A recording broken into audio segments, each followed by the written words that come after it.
जिसकी भी ट्रेड्स में वेरीफाई कर रहा हूँ, जो ये वीडियो रिकॉर्डेड देख रहे हैं, तो वो अपनी ट्रेड्स में गलतियाँ देख लेना, मैं आपकी वेरीफाई कर देता हूँ।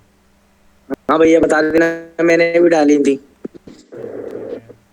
अरे यार पूरा पूरा पूरा पूरा पूरा यहाँ से शुरुआत करते हैं। रिकॉर्डेड हो रही है क्या? वीडियो रिकॉर्डिंग कर लूँ? नहीं, मैं भी रिकॉर्ड कर रहा हूँ, तुम भी रिकॉर्ड कर लो साइड चलने के लिए।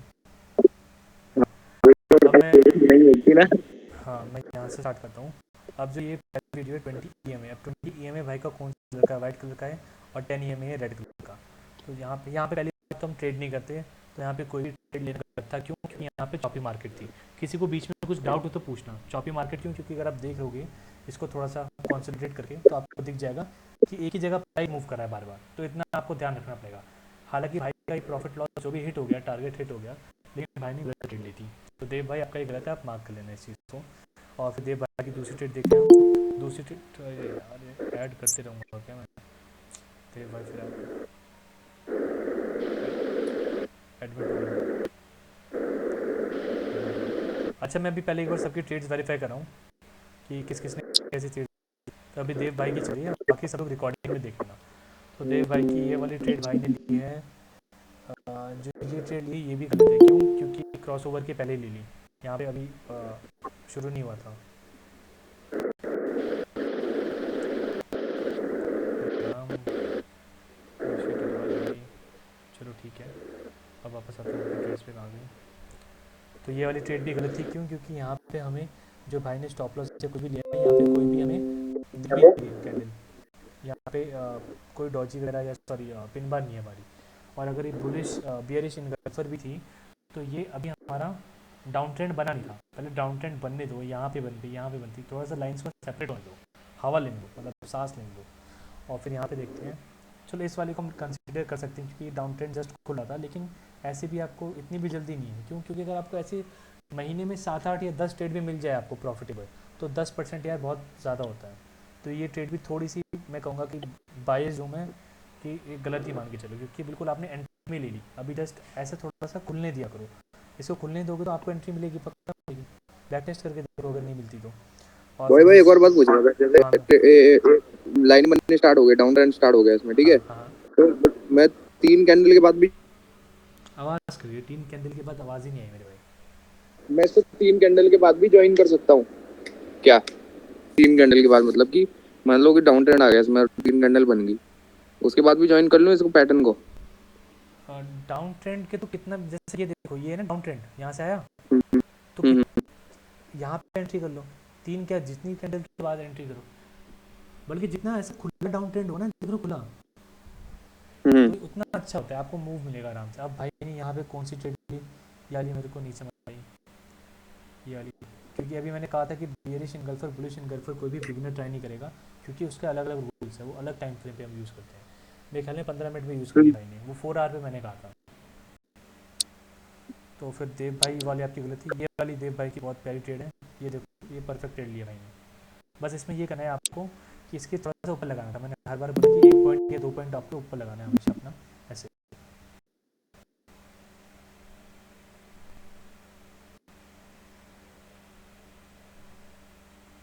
तो अभी भाइयों में अभी एक बार सबकी ट्रेड्स एनालाइज कर रहा हूँ, ताकि आप सबको भी जो पैटर्न आपके हिसाब से लो, उसके बाद हम अपनी क्लास चालू करेंगे। बस 5 मिनट लगेंगे मुझे सबकी ट्रेड एनालाइज करने में, बस 5 मिनट मुझे देना, मैं बस सबकी ट्रेड्स एनालाइज कर लूँ। तो ये वाली ट्रेड भाई की सही थी। बस इसमें थोड़ा सा एसएल थोड़ा ऊपर लेना है आपको, थोड़ा एक आध दो पॉइंट्स ऊपर कम से कम। अब नेक्स्ट ट्रेड देखते हैं भाई की। नेक्स्ट ट्रेड है भाई की डाउन ट्रेड भाई ने ली, और फिर भाई ने यहाँ पे ली entry based on bearish engulfer but asset. हाँ, तो बेरिश इनगल्फर मैंने आपको बताया था 4 आवर में लेना आप। मैंने एक चीज़ उस दिन इसलिए मना किया था कि कोई भी बिगनर अभी ट्राई नहीं करेगा बेरिश इनगल्फर, जब तक वो पिबा में एक्यूरेट ना हो जाए। अब फॉर एग्जांपल यहाँ पे भाई ने डाउन ट्रेंड के हिसाब से ट्रेड ले ली, और ये हिट हो गई, ठीक है, बस डाउन ट्रेंड खत्म ही होने वाला था, लेकिन इनका ये सेटअप चल गया। लेकिन अगर ये एंट्री, मतलब ठीक है, आवाज़ नहीं आ रही है मेरी बिल्कुल भी? हेलो।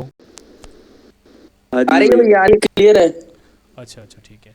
अभी यहाँ पे देखते हैं 20 EMA वाइट वाली नीचे या 10 EMA ऊपर ही अप ट्रेंड था, अप ट्रेंड था। लेकिन यहाँ पे अगर देखोगे तो ये कितना ज़्यादा वो हो रहा है, क्या कहते हैं, कंसोलिडेट। कंसोलिडेट हो रहा है और ये चौथी मार्केट है। इसको थोड़ा सा जूम आउट करोगे तो आपको दिख जाएगा एक ही जगह पे प्राइस घूम रहा था। हाँ तो इसको अवॉइड करो। आपका 1:1 हिट हो रहा है, लेकिन आपको क्या मेंटेन करना है, अपनी एक्यूरेसी बढ़ानी है कि आप ज़्यादा से ज़्यादा बार सही हो 10 में से।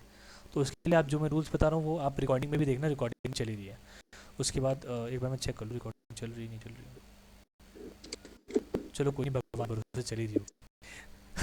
भाई मैंने तो रिकॉर्डिंग चालू कर दी आज, भगवान भरोसे नहीं। चलो ठीक है। तो उसके बाद डाउन ट्रेंड में अगर डाउन, हाँ भी देखो यहाँ पे भाई ने जो एंट्री ली, ये किस चीज़ पे ली, किसी को समझ आ रहा है यहाँ पे कौन सी कैंडल पे एंट्री हुई है? मुझे बताओ, आप लोग अभी एक्टिव हो जाओ और मुझे बताओ, आप सबका रिवीजन हो जाएगा ट्रेड्स का कि किसका कितना सही है। ये किस, कहाँ पे एंट्री ली है भाई ने, बताओ। देव भाई मत बताना, देव भाई के अलावा कोई भी बताना कि भाई ने एंट्री कौन सी कैंडल पे ली है। ये शनिवार है ना, ये ऊपर जो 20 एमआई के ऊपर जो क्लोज हुआ ये है, ये इसके बस राइट वाला, हाँ ये वाला, ये ग्रीन वाला। नहीं ग्रीन वाला इसके नहीं ऊपर तो है। एंट्री ले नहीं सकते, ग्रीन वाले के ऊपर तो। भाई ने गलत एंट्री ले रही। भाई भाई गलत एंट्री ले रखी है। अगर इसमें एंट्री लेते भी ना तो ग्रीन रेड कैंडल पे ही ले लेते, रेड कैंडल का जो पिन बार है ना उसी पे। कौन कहाँ पे? नहीं वो ऊपर बेकार ही है, 20 को हाइट, दो ये 20 को टच के नीचे क्लोज हो रही है, तो 20 के ऊपर क्लोज हो रही है इसकी। इसमें मतलब मुझे खुद पता नहीं चल रहा है इसमें एंट्री क्या है भाई। देव भाई इसमें क्या सोच के एंट्री ली थी आपने? Cross over. अच्छा भाई ने समझ गया मैं, भाई का ये बेरिश इनगल्फर। अरे अरे, ये रहा, लिखा तो है भाई एंट्री बेस्ड ऑन बेरिश इनगल्फर। हाँ ये लेकिन भाई मैंने बताया था ना बेरिश इनगल्फर आपको 4 आवर के टाइम फ्रेम में देखना है। गलत है भाई, तो भाई कोई ये नहीं तो कोई बैरे नहीं, सिंगल पर भी नहीं है। नहीं नहीं ये कोई नहीं कोई हाँ नहीं। ये भी है सिंगल पर भी नहीं। अब हम देखते हैं, नेक्स्ट देखते हैं। नेक्स्ट ये तो नोट्स बनाया भाई ने, 10 ई में above 20 M A below, same होंगे तो सेम सही है। अब ये किसकी ट्रेड है? बॉबी का था ये, किसी की ट्रेड थी, अनिल भाई की ट्रेड थी, ये ट्रेड थी नहीं ये सेटअप था। अब ये किसी की ट्रेड है, अब इसमें दिख नहीं रहा लेकिन ये दिख रहा है कि मुझे डाउन ट्रेंड है, और डाउन ट्रेंड के हिसाब से ये ट्रेड सही है। एक से देखो, भाई उसमें कैंडल ही नहीं पता चल रही। नितिन खैरे सर भी आ गए। कैंडल पता नहीं, देखो ये एक ये बन रही है ना एक पिन बार टाइप की। फिर बाद हाँ तो ये ट्रेड सही है, ये सही जा रही है। हाँ उस अब हिसाब से सही है, करेक्ट है, अब राइट। ये है कौन सी ट्रेड? ये किसी ने ये मेरी ये यश की लग रही है मुझे, यश, नहीं नहीं यश की नहीं है। मेरी है। अच्छा तुम्हारी तुम्हारी, अच्छा ठीक है ठीक है। तो ये क्या सोच के ली थी? सिंगल पर बनना है ना, और रीटेस्ट भी हुआ है मार्केट, कंसोलिडेट हो रहा था, मतलब ये दो वो बने हुए ना, तो उसमें हाँ कंसोलिडेट हो रहा, कंसोलिडेट के बाद उसने ब्रेकआउट दिया, रीटेस्ट किया मार्केट को, हाँ, और रीटेस्ट करने के बाद वो फिर से मतलब मूव में आ गया, आप मूव में। चलो ठीक है, मतलब स्ट्रेटजी के हिसाब से नहीं नहीं, आपकी अपनी के हिसाब से, चलो ठीक है। हाँ अब यहाँ पे अगर भाई ने यहाँ पे किसी ने ट्रेड ली है, जो ट्रेड भेजी थी मेरे ख्याल में अनिल भाई ने भेजी है, अगर ये हमारे पैटर्न वाले के हिसाब से तो ये गलत है। क्यों? क्योंकि यहाँ पे अभी यहाँ पे डाउन अप ट्रेंड शुरू हो गया और डाउन ट्रेंड सही से ख़त्म भी नहीं हुआ था यहाँ पे। तो ये बहुत जूम करके भी नहीं समझ आएगा। और यहाँ पे देखो तो यहाँ पे ये ट्रेड सही है कि गलत ये भी पता नहीं चला, क्योंकि अप ट्रेंड तो यहाँ पे चालू हो रहा है जहाँ मेरा एरो है, तो ये ट्रेड भी गलत थी। चाहे प्रॉफिट हो या लॉस हो, लेकिन मैं गलत बताऊंगा क्योंकि गलत गलत होता है। अभी आपका आज सही हो रहा है, कल गलत हो जाएगा, तो कोई पता नहीं है ना। ये वाली और मेरी है। ये ट्रेड ठीक थी, ये ठीक थी, ये सपोर्ट एंड रेजिस्टेंस, मतलब सेकंड स्ट्रेटजी के हिसाब से जाएंगे। तो अगर पीछे सपोर्ट एंड हाँ रेजिस्टेंस था तो पिन बार बन रही है, तो 1:1 मिल जाएगा आराम से, ठीक है। हम्म, और ये ट्रेड थी, ये ट्रेड शायद वही देव वाली भाई की है। है, देव भाई की, मतलब ये ट्रेड ठीक है। क्यों? क्योंकि ये ट्रेड ठीक क्यों है?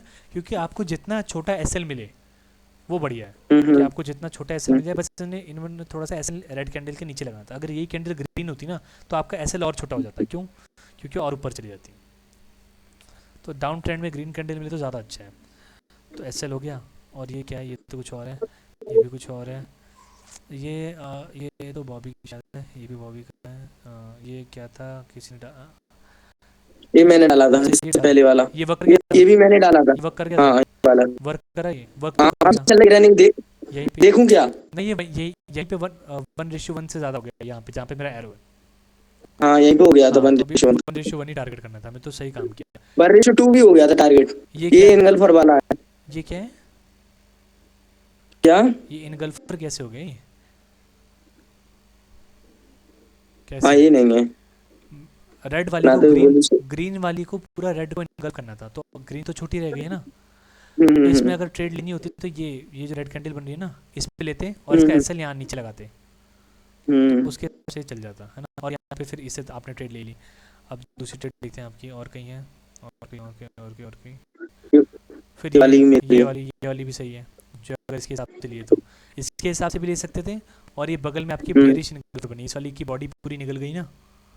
मैंने तो पिन ये, बार के हिसाब से ले ली थी मतलब। हाँ तो ये पिन बार के हिसाब से यारी भी ट्रेड सही गई। और ये भाई की ट्रेड है बहुत ही, जूम कर लेते हैं। बस भाइयों 5-10 मिनट देना, मैं सबकी ट्रेड एनालाइज कर दूँ तो सबको हेल्पफुल रहेगा। ये भी नहीं बहुत सर, रिकॉर्डेड वाली याद देखी थी आपने? हाँ रिकॉर्ड चल रहा है सर मेरा। मैंने उससे अभी वो क्या नाम है अपना रिकॉर्ड करके एक वीडियो अपलोड करी थी, तो उससे रिकॉर्ड करी है मैंने, एक रिकॉर्डेड ऐप देखी थी। अच्छा अच्छा, चलिए चलिए, गुड। ठीक है सर, अभी मैंने अपलोड करी, एक बार देखना सर उसकी, मतलब कैसी वीडियो है, मतलब ठीक लगी कि नहीं लगी।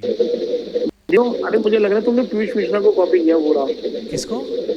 पूरा उसका। Piyush Mishra, just just just Google him, you will come to know after that. Sir आवाज़ नहीं आई सर आपकी। पीयूष मिश्रा, पीयूष मिश्रा। पीयूष मिश्रा की बोल रहे हैं सर। वो कौन है? गूगल करना, यूट्यूब करना, उसका आवाज सुनना, पता चलेगा। बहुत अच्छा मोटिवेशन था तुम्हारा, बहुत सही वीडियो बनाई आपने। ये तो पता नहीं है सर पीयूष मिश्रा कौन है, पर मस्त वीडियो बनाई थी, कोई एक्सपीरियंस भैया ना, बहुत बस मस्त लो लो माइक। कर लो, पीयूष मिश्रा देखो।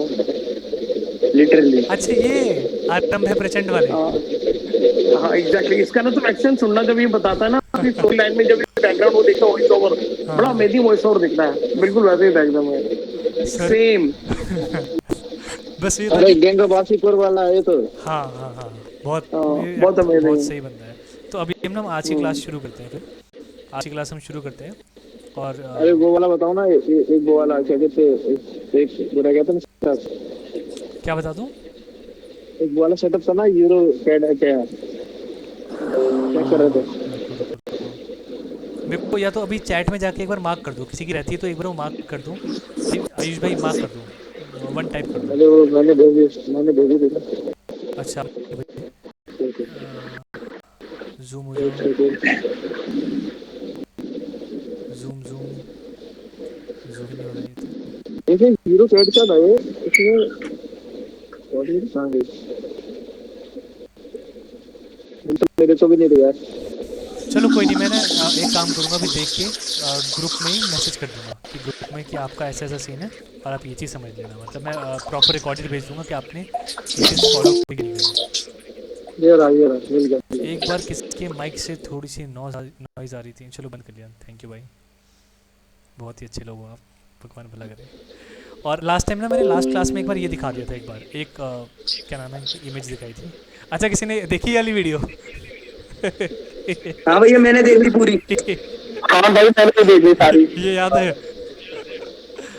भाई याद है, बहुत मजा आ रहा था। अच्छा तो ये लास्ट हमने ना लास्ट उसमें शायद नितिन सर नहीं थे तो उस टाइम मैंने ये दिखाया था कि लॉट साइज़ वाला अगर किसी को कहीं लिखना हो तो ये याद रखने के लिए आप लिख लीजिए कि स्टैंडर्ड लॉट में 1 लाख यूनिट्स होती हैं और वॉल्यूम उनका 1 होता है, 1 लिखते हैं 1.00, और पर पिप पे 10 पिप की वॉल्यूम होती है। आज हम देख रहे थे ना पिप वैल्यू से एंड में हमें डिवाइड करना था, तो वो यही था जो पिप की वैल्यू थी, स्टैंडर्ड की पिप वैल्यू 10 होती है, तो इससे हमें एंड में डिवाइड करना था। तो सब लोग अगर सारी एक्सरसाइज उसमें जितने क्वेश्चंस मैंने बताए थे ना, जितने क्विज थे, अगर आप बिल्कुल फॉलो कर लोगे तो ज़िंदगी में कभी आपको दिक्कत नहीं होगी लॉट कैलकुलेट करने में, ठीक है। तो हमने मिनी लॉट देख लिया, माइक्रो लॉट देख लिया, नैनो लॉट। एक सेकंड रुकना।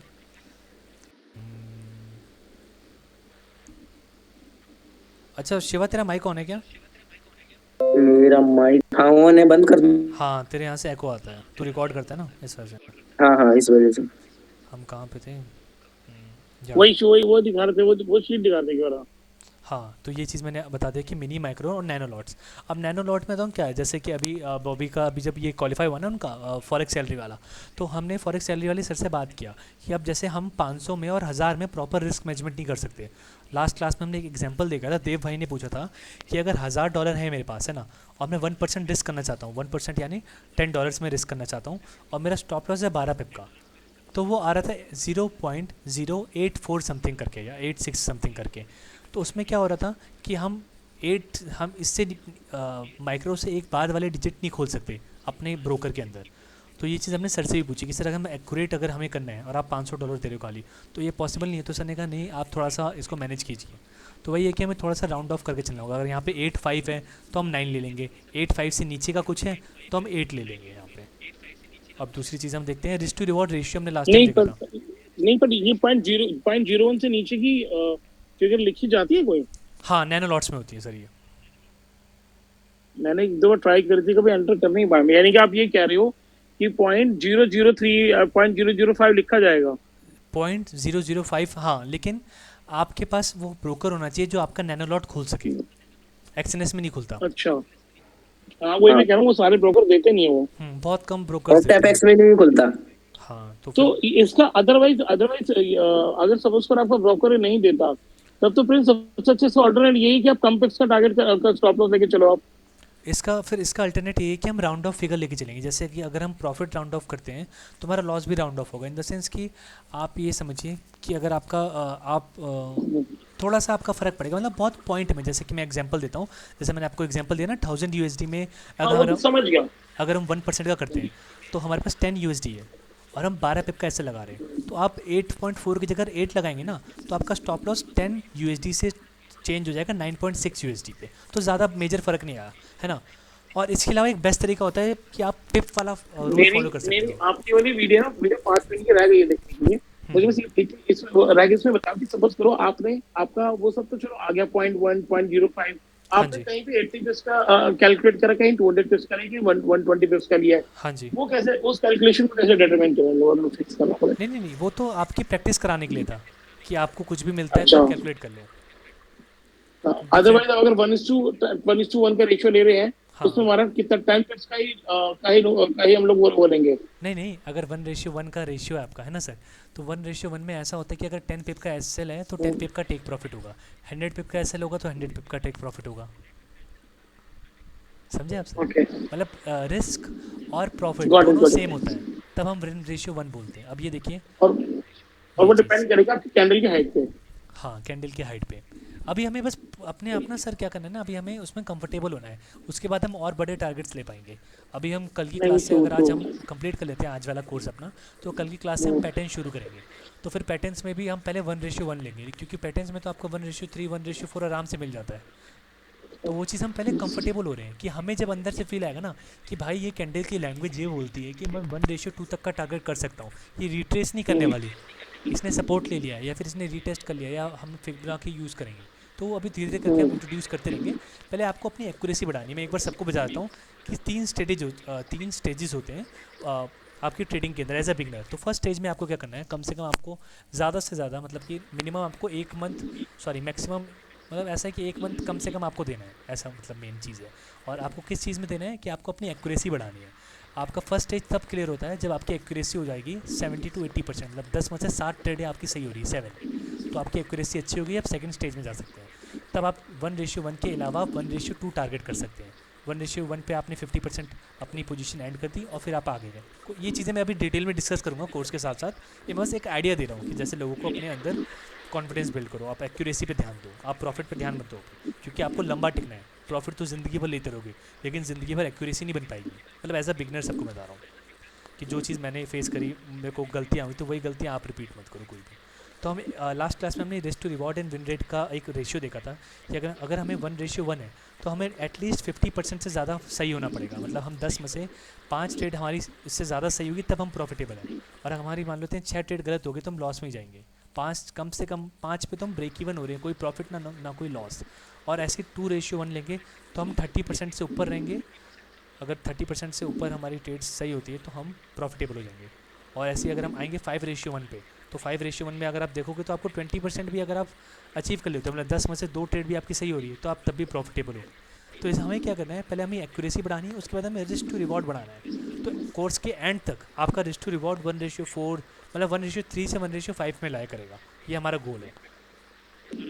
तो आपको टेंशन नहीं करनी। और ये लास्ट टाइम मैंने ये बताया था, किसी को अगर टाइमिंग्स नहीं पती हो कि मार्केट ओपन कब होता है क्लोज कब होता है, तो ये चीज़ आप देखिए, न्यूयॉर्क का सेशन होता है जो सबसे इंपॉर्टेंट सेशन होता है, 5:30 PM। यहाँ पे सबसे ज़्यादा वॉल्यूम होता है क्योंकि न्यूयॉर्क की मार्केट खुलती है और सब लोग as a New York USD strong currency, इसलिए सब लोग उसको फॉलो करते हैं। और इससे पहले इंपॉर्टेंट जोन होता है 2:30 PM, लंदन सेशन शुरू होता है। अगर आप चार्ट भी निकाल के बैठ जाओगे ना, रोज़ आप क्या करो, 11:30 PM और 4:30 PM, मतलब इन दोनों से 1-1 घंटे पहले, मतलब प्री लंदन प्री न्यूयॉर्क जब तक शुरू होता है, तो आप उस टाइम चार्ट के मोमेंट देखो, तो आपको लिखेगा कि एक ही तरफ एक नया मूव आ जाएगा। अब लंदन में एक अलग मूव जाएगा, न्यूयॉर्क में एक अलग मूव जाएगा, या फिर कभी कभी लंदन का मूव न्यूयॉर्क फॉलो करेगा। और ऐसे ही एक होता है फ्रैंकफर्ट यूरोपियन सेशन होता है ये, फिर हांगकांग एशियन सेशन। मतलब एशियन सेशंस आप लोग मत ट्रेड करना कोई भी, क्योंकि इस टाइम बहुत चॉपी मार्केट होती है, और अभी एज अ बिगनर ट्रेड मत करो, क्योंकि आप अभी एक फिक्स टाइम बनाओ। अगर आप आते भी हो मार्केट में तो 11:30 मतलब 12:30 के बाद ही मार्केट में आप आओ, अगर आपको रीटेस्ट भी करना है, फॉरवर्ड टेस्ट भी करना है, क्योंकि ये मार्केट यहाँ पर आपको अच्छी मिलेगी। क्योंकि एशियन सेशन में कभी कभी मैनिपुलेशन होती है, और मतलब सही नहीं रहता है। आप अगर बॉबी की कभी लाइव देखोगे तो वो चीज़ बहुत अच्छे से समझाता है कि आपको क्यों नहीं आना चाहिए। तो अब अपने हम नोट शुरू करते हैं। हम आज का जो हमारा प्रोग्राम है आज वो हम शुरू करते हैं कि आज हम क्या पढ़ने वाले हैं। तो एक बार मैं इसको सबको विजिबल है, किसी को विजिबल ना हो तो बताओ। सबको मेरी स्क्रीन विजिबल है? हाँ भाई दिख रही है, दिख रही है? क्लियर है। वैसे फुल स्क्रीन नहीं हो पा रही, क्या हो रहा है? हो गई। तो हम आज पढ़ने वाले, मेरी राइटिंग थोड़ी ख़राब है जो पहली बार ज्वाइन कर रहा है, तो मैं उर्दू ही लिखता हूँ एकदम से, लेकिन मैं आपको पढ़ के बता दूंगा कि मैं क्या लिख रहा हूँ, तो आप टेंशन मत लीजिएगा। तो यहाँ पे सबसे पहले हम पढ़ने वाले हैं, लास्ट क्लास में हमने बहुत कुछ कवर कर लिया। आज हम कैंडल चार्ट्स थोड़ा सा इसको वापस थोड़ा थोड़ा नई नई चीज़ें इसमें सीखने वाले हैं कि कैंडल चार्ट्स में क्या क्या होता है, कैंडल्स किस टाइप की होती है। तो एक कैंडल होती है बार चार्ट्स वाली, जिसमें क्या होता है हाई क्लोज ओपन लो ऐसे करके शो होता है। तो एक बार मैं फिर से बताता हूँ, हाई ओपन क्लोज ओपन लो, इसका मतलब क्या है? जो एक कैंडल है इसका मतलब क्या है? इसका मतलब ये है कि दिन में शुरुआत, मान लो कि मार्केट सुबह 5 बजे खुलता है ना, तो मार्केट ऐसे करके ऊपर जा रहा है और उसने एक हाई बना दिया है ना, और फिर मार्केट ने क्या किया, मार्केट नीचे आ गया और फिर मार्केट ऊपर चला गया, और क्लोजिंग के टाइम पे मान लो मार्केट 12 बजे बंद हो रहा है, तो क्लोज होने के टाइम पे यहाँ पे आ गया। तो इसका मतलब क्या हुआ कि क्लोजिंग का पॉइंट ये है और ओपनिंग का पॉइंट ये है। तो वही पॉइंट अगर आप ध्यान दो यहाँ पे, तो ऐसे ये कैंडल बनी हुई है, ओपनिंग और क्लोजिंग पॉइंट्स। यहाँ पे इसके क्लोजिंग पॉइंट दिख रहा है, यहाँ पे इसका लो, और यहाँ पे ओपनिंग पॉइंट। यहाँ पे मैंने अपनी गंदी ड्राइंग बना दी है, रुको मैं इसको हटा दूँ, आपको अब दिखेगा। अब आपको दिख रहा होगा ओपनिंग पॉइंट और क्लोजिंग पॉइंट। अब किसी को ये कॉन्सेप्ट समझ नहीं आता तो एक बार रिवीजन पर्पज से मैं आपको एक बार वापस समझाता हूँ कि ओपनिंग क्लोजिंग ये मार्केट मूव कैसे करता है। फॉर एग्जांपल ऐसा हुआ कि आपके यहाँ पे सब्जी मंडी, मतलब हमारे यहाँ मान लो कर्फ्यू लगने वाला था, जब यहाँ पे क्या कहते हैं, कर्फ्यू नहीं, लॉकडाउन। तो क्या हुआ, उस टाइम को सब लोगों को अपने घर में चीज़ें स्टोर करनी थी। तो कोई सब्ज़ी वाला आता है, पहले वो कहता है कि भाई मैं 100 रुपये का बेच रहा हूँ, 100 रुपये का क्या बेच रहा हूँ, सेब बेच रहा हूँ, 100 रुपये के सेब बेच रहा हूँ ना। फिर थोड़ी देर बाद क्या हुआ, उसने क्या करा कि मार्केट, उसने देखा कि भाई सब लोग डिमांड ज़्यादा है, सब लोग को सेब चाहिए, सब कह रहे हैं कि हमें सेब चाहिए, हम घर में रख लेंगे, घर में रखेंगे। बेशक वो सड़ जाए अलग बात है, लेकिन सबको सेब चाहिए थे। तो सब ने कि इतनी डिमांड को देख के, सेब तो कम ही थे, सेब उसके पास एक ठेली भर के थे, मतलब कि अगर ठेली नहीं समझता कोई, एक बास्केट भर के। तो उसने क्या किया, उसका रेट बढ़ा दिया, बोल दिया कि भाई अब जिसको सेब चाहिए वो 120 रुपये दे सकता है, तो आ जाओ। उसने देखा कि फिर उसके सेब तेज़ी से बिक रहे हैं, उसको समझ आया कि डिमांड और ज़्यादा बढ़ रही है और सेब उतने ही है। तो उसने बोला भाई अब किसी को चाहिए, मैं 150 का ही बेचूंगा, चाहिए तो लो वरना मत लो। उसने कहा ये चीज़ भी देख लिया। तो धीरे धीरे करते ऐसे ऐसे करते करते 200 तक लेके चला गया, है ना, 200 तक लेके चल गया। अब वो लॉकडाउन में सेब बेच रहा था, तो लॉकडाउन में बेच रहा था वो, तो ये समझो कि उसका रेट इतना ऊपर तक चला गया, है ना, इतना ऊपर तक चला गया। एग्री कर रहा है सब लोग मेरी कि इतना ऊपर हमारा रेट चला गया। और फिर क्या हुआ कि लॉकडाउन के टाइम पे आपको पता है, उस टाइम सिर्फ ये ऐसा टाइम था जिस टाइम पुलिस टाइम पे आती थी। तो पुलिस से भाई उसने डंडा मारा उसको कि चल चल भाई यहाँ से निकल ले। तो जब वो निकल रहा था तो उसको जल्दी जल्दी जाना था, तो अपना माल क्लियर करना था उसको। तो उसने रेट कम शुरू करना, कह रहा है 200 की चीज़ मैं 150 में दे रहा हूँ, आप ले लो। फिर लोग वैसे ही डर के मारे भाग रहे थे, तो उसने कहा 150 की चीज़ मैं 120 में दे रहा हूँ, ले लो। तो फिर लोग तब भी भाग रहे थे, और ऐसे ऐसे करते करते वो 100 क्या 80 पे आ गया कि कोई तो उसका सामान ले ले। और फिर सब लोग तब तक छुप चुके थे, और फिर वो भी छुप गया। फिर थोड़ी देर बाद वो फिर निकलता है और फिर वो बेचना शुरू करता है। फिर लोग चुपके चुपके उसका ख़रीदते हैं, और वो अपना सेब, जो लास्ट उसके सेब ख़त्म होते हैं ना, वो ख़त्म होते हैं 180 पे। तो ये क्या हुआ कि 100 से उसने स्टार्टिंग करी थी, है ना, और 100 से बेचते बेचते 200 तक चला गया था उसका सेब का रेट, है ना। लेकिन जब पुलिस आई तो पुलिस की वजह से वो रेट उसका 80 तक पहुंच गया, मतलब 100 से कम भी हो गया था। और फिर जब पुलिस चली गई तो उसने जो अपनी क्लोजिंग करी, अपना सारा सामान बेच के क्लोजिंग करी, वो हुई 180 रुपये की। मतलब हाईएस्ट उसका जो गया वो 200 गया था। मतलब फॉर एग्जांपल यहाँ देखो मेरी पेंसिल के पास कि यहाँ उसका 200 गया था हाईएस्ट, है ना, और जो उसका लोएस्ट गया वो 80 गया, कि 80 रुपये तक उसने बेचा। और जो ओपनिंग प्राइस था उसका 100 रुपये था, और जो उसका क्लोजिंग प्राइस था वो कितना था, 180 रुपये। तो यहाँ से अगर हम इसको एक कैंडल बना दें यहाँ पे नीचे,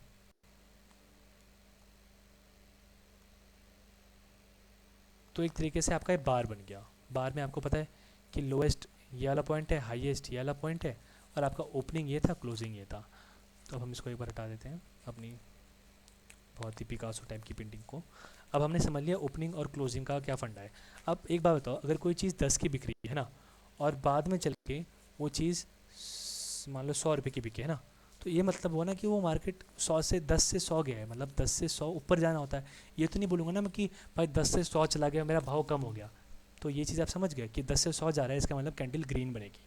ये मैंने नीली बना दी है क्योंकि मेरे पुराने नोट्स थे, लेकिन ये कैंडल ग्रीन है। आप ग्रीन मान के चलो कि ग्रीन कैंडल कैसे बनती है, मैं ऐसे बिगनर बता रहा हूँ।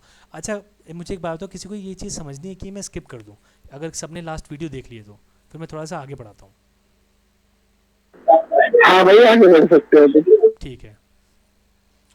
तो फिर अगर किसी को बात नहीं पता ना, आप लास्ट वीडियो देखना, उसमें मैंने बहुत डिटेल में पढ़ा रखा है, प्रॉपर बहुत अच्छे अच्छे एग्जांपल के साथ आपको सब समझ आ जाएगा। तो एक चीज़ मैं बताता हूँ, जैसे इसको हम बॉडी कहते हैं, जो बीच वाली बॉडी होती है मेन वॉल्यूम, उसको हम बॉडी कहते हैं। और जो इसके ऊपर ही होता है इसको विक कहते हैं, विक भी कहते हैं, कोई कोई शेडो भी कहते हैं। और ओपनिंग, ओपन मतलब होता है कि opening point of the market, close मतलब होता है closing point of the market, high मतलब हाईएस्ट पॉइंट और लो मतलब lowest point. Market start with open point, then go high और लो, डिपेंड अपॉन रेड और green candle, then go to the low and then close. ये market का आपको मैंने बता दिया कि कैसे मार्केट मूव करती है, मतलब ये वही बताया मैंने जो अभी आपको हिंदी में बताया था। तो उसके बाद हम देखते हैं कैंडल बेसिक्स, मतलब कि कैंडल्स कैसी कैसी कितनी कितनी बुलिश है। अगर हमें ऐसी ग्रीन कैंडल मोटी सी दिख जाए तो इसका मतलब क्या है कि प्राइस सीधा सीधा ऐसे ऊपर चला गया। वो बिल्कुल ऐसा नहीं कि वो धीरे धीरे धीरे धीरे करके गया, नहीं, सीधा चला गया। अब कोई चीज़ सीधा ऊपर चली जाए मतलब उसमें पावर बहुत है ना, बहुत पावर होगी, क्योंकि वो सीधा का सीधा ही ऊपर चला गया, उसने थोड़ा सा भी आराम नहीं किया, वो सीधा एक बार खड़ा हुआ और सीधा चढ़ते चढ़ते पूरा पहाड़ तक पहुंच गया। तो मतलब वो बहुत स्ट्रांग बंदा है ना। और फिर इसको देखो, इस वाली कैंडल में क्या है, ये मोस्ट बुलिश है। कहीं पे अगर बनती है ये तो आपको पता चल जाएगा कि ये मोस्ट बुलिश है। इसका मतलब कि वहाँ पे बुल्स बहुत ज़्यादा पावर में है एज कंपेरिजन बियर से। तो बुल, एक बार हम समझते हैं बुल और बियर क्यों कहते हैं।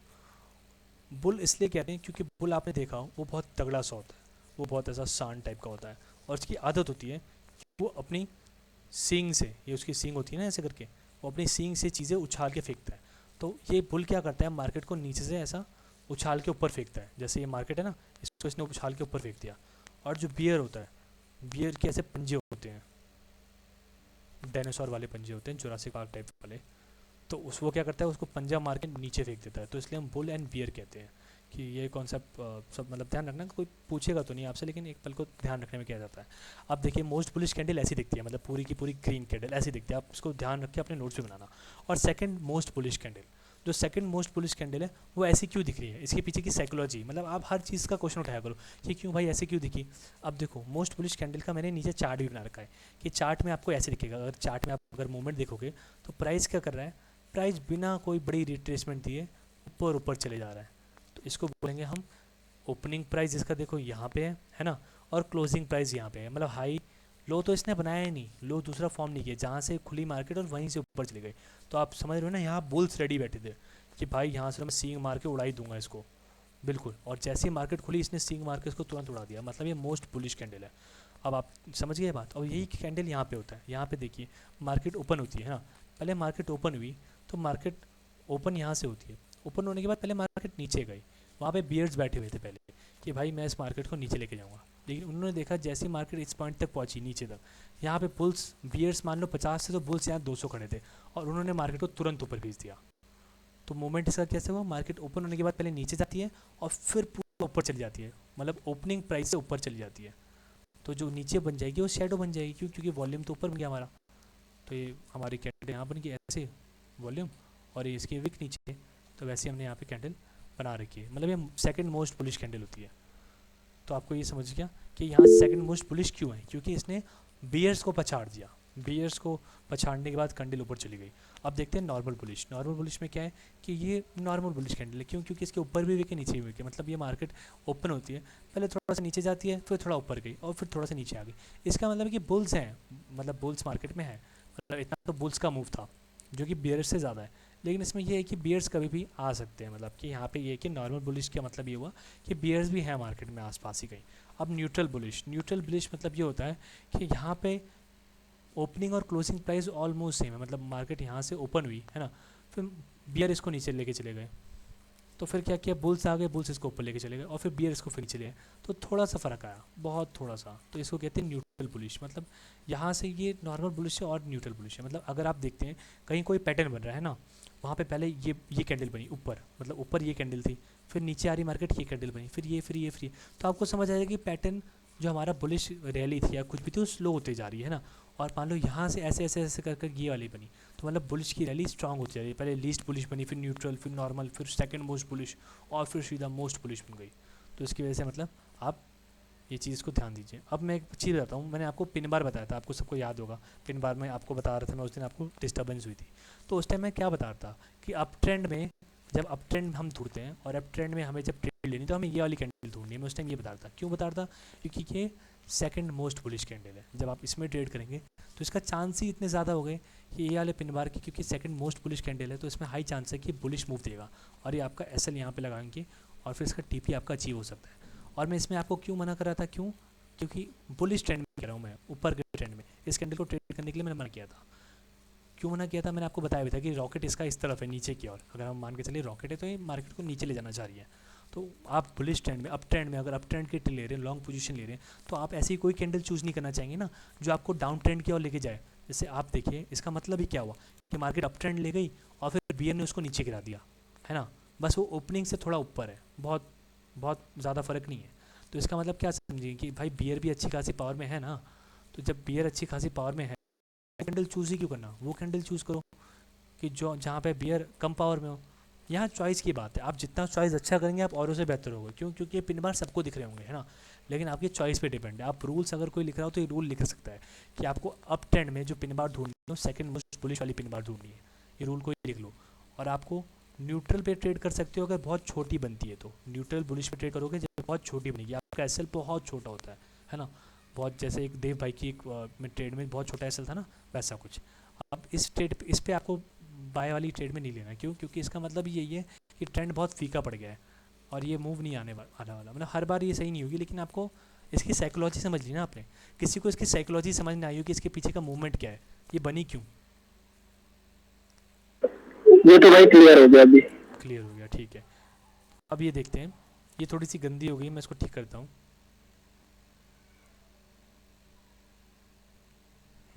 अब ये हमने बुलिश पढ़ लिया, अब हम बेरिश पढ़ लेते हैं। तो अब जितनी जितनी हम चीज़ें सीखते रहेंगे ना, उतनी उतनी हम अपनी स्ट्रैटेजीज अच्छी करेंगे। अब इन चीज़ों को हम नई नई चीज़ों में अप्लाई करते रहेंगे और आप क्या करोगे ना, आप इन चीज़ों को मिला के अपने खुद की स्ट्रैटेजी बनाओगे, समझे। तो फिर आने वाले बैच में, मान लो कि अगले हफ्ते या अगले महीने से हम नया बैच शुरू करते हैं, नए बच्चे आते हैं, तो हम ही मुझसे काफ़ी लोग पढ़ा रहे होंगे, मैं अवेलेबल नहीं हूँ, देव भाई ने पढ़ा दिया, यश भाई ने पढ़ा दिया, शिवा ने पढ़ा दिया, आयुष सर ने पढ़ा दिया, सब सरों ने पढ़ा दिया, नितिन सर ने पढ़ा दिया। जिस नितिन सर तो पूर्व आदमी है, लेकिन हमारे वो है, क्या कहते हैं, हमारे आप कर दो भाई, नहीं नहीं नहीं यार, तो प्रिंसिपल है हमारे हमारे मेन बंदे। तो फिर हेडमास्टर। Head master. तो फिर ये देखिए, अब हम बेरिश वाली कैंडल्स में आते हैं। कैंडल्स में हमारा क्या है, आप मोस्ट बेरिश कैंडल समझते हैं कि मोस्ट बेरिश कैंडल, हमें ना कैंडल्स समझते टाइम ये समझना है कि उसके पीछे की साइकोलॉजी क्या है। वरना हम हमेशा दूसरों से पूछते रहेंगे कि भाई ये कैंडल बनी इसका मतलब क्या है, भाई ये कैंडल बनी इसका मतलब क्या है। जब आपने कैंडल देख ली सपोर्ट या रेजिस्टेंस पे, आप अपने आप समझ जाओगे कि भाई इसका मतलब तो है कि ये लीस्ट बियरिश है। तो इसका मतलब है कि अगर ये यहाँ पे बनती है तो इसका मतलब ये होना चाहिए, इसका मतलब ये होना चाहिए। तो आप ये चीज़ें समझोगे। तो अभी हम देखते हैं मोस्ट बियरिश कैंडल। अब मोस्ट बियरिश कैंडल हम देख रहे हैं। अब एक चीज़ मैं आपको दिखाता हूँ। अभी आप जिन लोगों ने स्ट्रैटेजी टेस्ट करी होगी वो तुरंत समझ जाएंगे। आपको याद है मैंने इस टाइप का पिन बार कहा था बाय ट्रेंड में, है ना, अभी मैंने दिखाया भी था। तो आप ये बोल सकते हो कि इसमें दोनों बुलिश और बेरिश में, दोनों में सेम कैसे हो गया पिन बार। इसका पिन बार का मतलब क्या है, मोस्ट बुलिश, है ना। मोस्ट बुलिश है, बियर आए लेकिन बुल्स आ गए। अब यहाँ पे इस पिन बार का मतलब समझो। इस पिन बार का मतलब है लीस्ट बुलिश, मतलब बियर्स आए और बुल आ गए। तो हमें तो यही चाहिए ना जो लीस्ट बुलिश कैंडल है, जिसका मतलब है कि बुल्स आ चुके हैं, पावर आ गई है, तो यहाँ से अप ट्रेंड आने वाला है। तो इसलिए हम अप ट्रेंड में ऐसी कैंडल ढूंढते हैं, टी शेप वाली। इस टाइम पे सेल नहीं करना ना। इस टाइम पे हमें सेल नहीं करना। अब यही कैंडल डाउन ट्रेंड में मिलती है तो हमें डाउन ट्रेंड में ये कैंडल नहीं लेनी। क्यों, क्योंकि हमें डाउन ट्रेंड में इस पर एंट्री नहीं लेनी। डाउन ट्रेंड ले ली हमने एंट्री और चल रही तो हमें फ़र्क नहीं पड़ता, लेकिन हम डाउन ट्रेंड में इसमें एंट्री नहीं लेंगे। क्यों, इसका मतलब ये लीस्ट बुलिश, खुद समझो इसकी साइकोलॉजी समझते हैं हम। स्टार्टिंग से पहले एक बार आते हैं मोस्ट बुलिश। मोस्ट बुलिश में क्या हुआ, मार्केट ओपन यहाँ से हुई, है ना, और ओपन होती है मार्केट थोड़ा सा भी ऊपर नहीं गई, सीधा नीचे नीचे जा रही, नीचे नीचे। क्यों, क्योंकि यहाँ बियर्स बैठे हुए थे, बुल थे ही नहीं, बुल की छुट्टी थी या बुल डर गए, बुल कम थे, बुल 50 थे और बियर यहाँ पे 500 थे। तो बुल्स डर के भाग ही गए। यहाँ पे है ही नहीं बुल्स। इस क्यों? क्योंकि अगर बुल्स होते तो मार्केट को थोड़ा तो ऊपर लेके जाते। तो इसका मतलब है कि यहाँ बुल्स नहीं है, ये है बिल्कुल मोस्ट बेयरिश, बियर ही बियर है, बियर ही बियर। तो आपको बियर, बियर मतलब भालू, अगर कोई ना समझे तो मैं बता दूँ, कोई बात नहीं, हम सब कहीं ना कहीं कोई कोई चीज़ें नहीं समझते हैं। तो बियर मतलब भालू, और दूसरा क्या था? बुल। हाँ, बुल मतलब नहीं, सांड नहीं कहते उसको, क्या कहते हैं उसको, मतलब सांड का वो वाला वर्जन, भैंस का वर्जन। सांड तो वो हो गया ना सर, वो गाय वाला, शायद भैंसा कहते हैं शायद। हाँ। समझ जाओगे, ये इस फोटो से समझ आए, सर्च कर लेना बुल, तो आपको पता चलेगा। भाई नंदी टाइप वाला। तो हम ये देखते हैं अब second most bearish candle. Second most bearish candle में क्या हुआ कि वहाँ पे बियर्स थे, बियर्स ने अपनी अच्छी खासी पावर दिखाई और मार्केट को ऊपर लेके चले गए। यहाँ पे देख रहे हो आप, मार्केट को कितना ऊपर लेके गए। जब ये कैंडल फॉर्म हो रही होगी ना, तो ऐसी ग्रीन कैंडल फॉर्म हुई थी जब ये कैंडल फॉर्म हो रही थी, नीचे थोड़ी सी विक और ये पूरी कैंडल ग्रीन। लेकिन वहाँ पे बियर्स की एंट्री हुई, उन्होंने कहा भाई तुम 50 हो तो हम 150 हैं यहाँ पे। तो उसको पूरा का पूरा नीचे लेके आ गए। यहाँ पे देख रहे हो, बियर्स उसको ऊपर लाए, काफ़ी ऊपर लाए थे। अब बियर्स उसको पूरा ओपनिंग से भी नीचे लेके आ गए, कि ओपन्स कराए, मान लो मार्केट ने 10 रुपये पे ओपन हुई थी, है ना, और 20 तक गई मार्केट, उसको बियर्स उसको ले आए 5 रुपये पे। अरे भाई तुम्हारी कोई औकात ही नहीं है, अभी हम बहुत ज़्यादा बंदे हैं यहाँ पे, तो तुम यहाँ पे दिखना नहीं। तो उन्होंने उनको मार के भगा दिया एक तरीके से, है ना। अच्छा, किसी को वॉयलेंस से परहेज हो तो प्लीज़ मेरी बात का बुरा मत मानना।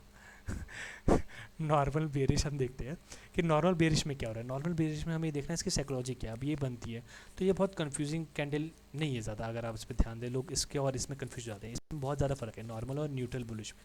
नॉर्मल बुलिश में आपको अच्छी खासी बॉडी दिखेगी, आपको बॉडी दिख रही है, विक है, बस ये है कि दोनों साइड में दोनों पार्टी स्टार्टिंग में मतलब थोड़ा थोड़ा एफर्ट डाला, मतलब इन द सेंस कि पहले मार्केट ऊपर गई थोड़ी थोड़ी करके, है ना, फिर पूरे प्रॉपर बियर आ गए, बियर ने एक मूव दिया नीचे तक, फिर मार्केट थोड़ा सा बुल्स आ गए। मतलब इसमें ऐसा हो गया कि 80-60% बियर्स एक्टिव है और 40-20% बुल्स एक्टिव है। तो आप उसी हिसाब से अपनी ट्रेड प्लान कर सकते हो कि ये कैंडल बन रही है ना, आपका कोई पैटर्न था, फॉर एग्जांपल आपका ये रेजिस्टेंस है यहाँ पे, है ना, आपने ये रेजिस्टेंस बना लिया। अब रेजिस्टेंस पे ये कैंडल बनी, यहाँ पे ये कैंडल यहाँ पे बन गई, थोड़ी सी वीक लग, है ना। अब आप सोचते हो कि ये कैंडल अगर यहाँ पे हमारी और कोई डॉजी वॉजी बन जाए, है ना, डॉजी बन जाए और फिर लीस्ट बुलिश वाली कैंडल ऐसे बन जाए, तो वैसे ही पिन बार हो गया, तो हम यहाँ पे एंट्री ले लेंगे अपने अप रेजिस्टेंस तक की, सपोर्ट से रेजिस्टेंस तक की एंट्री ले लेंगे।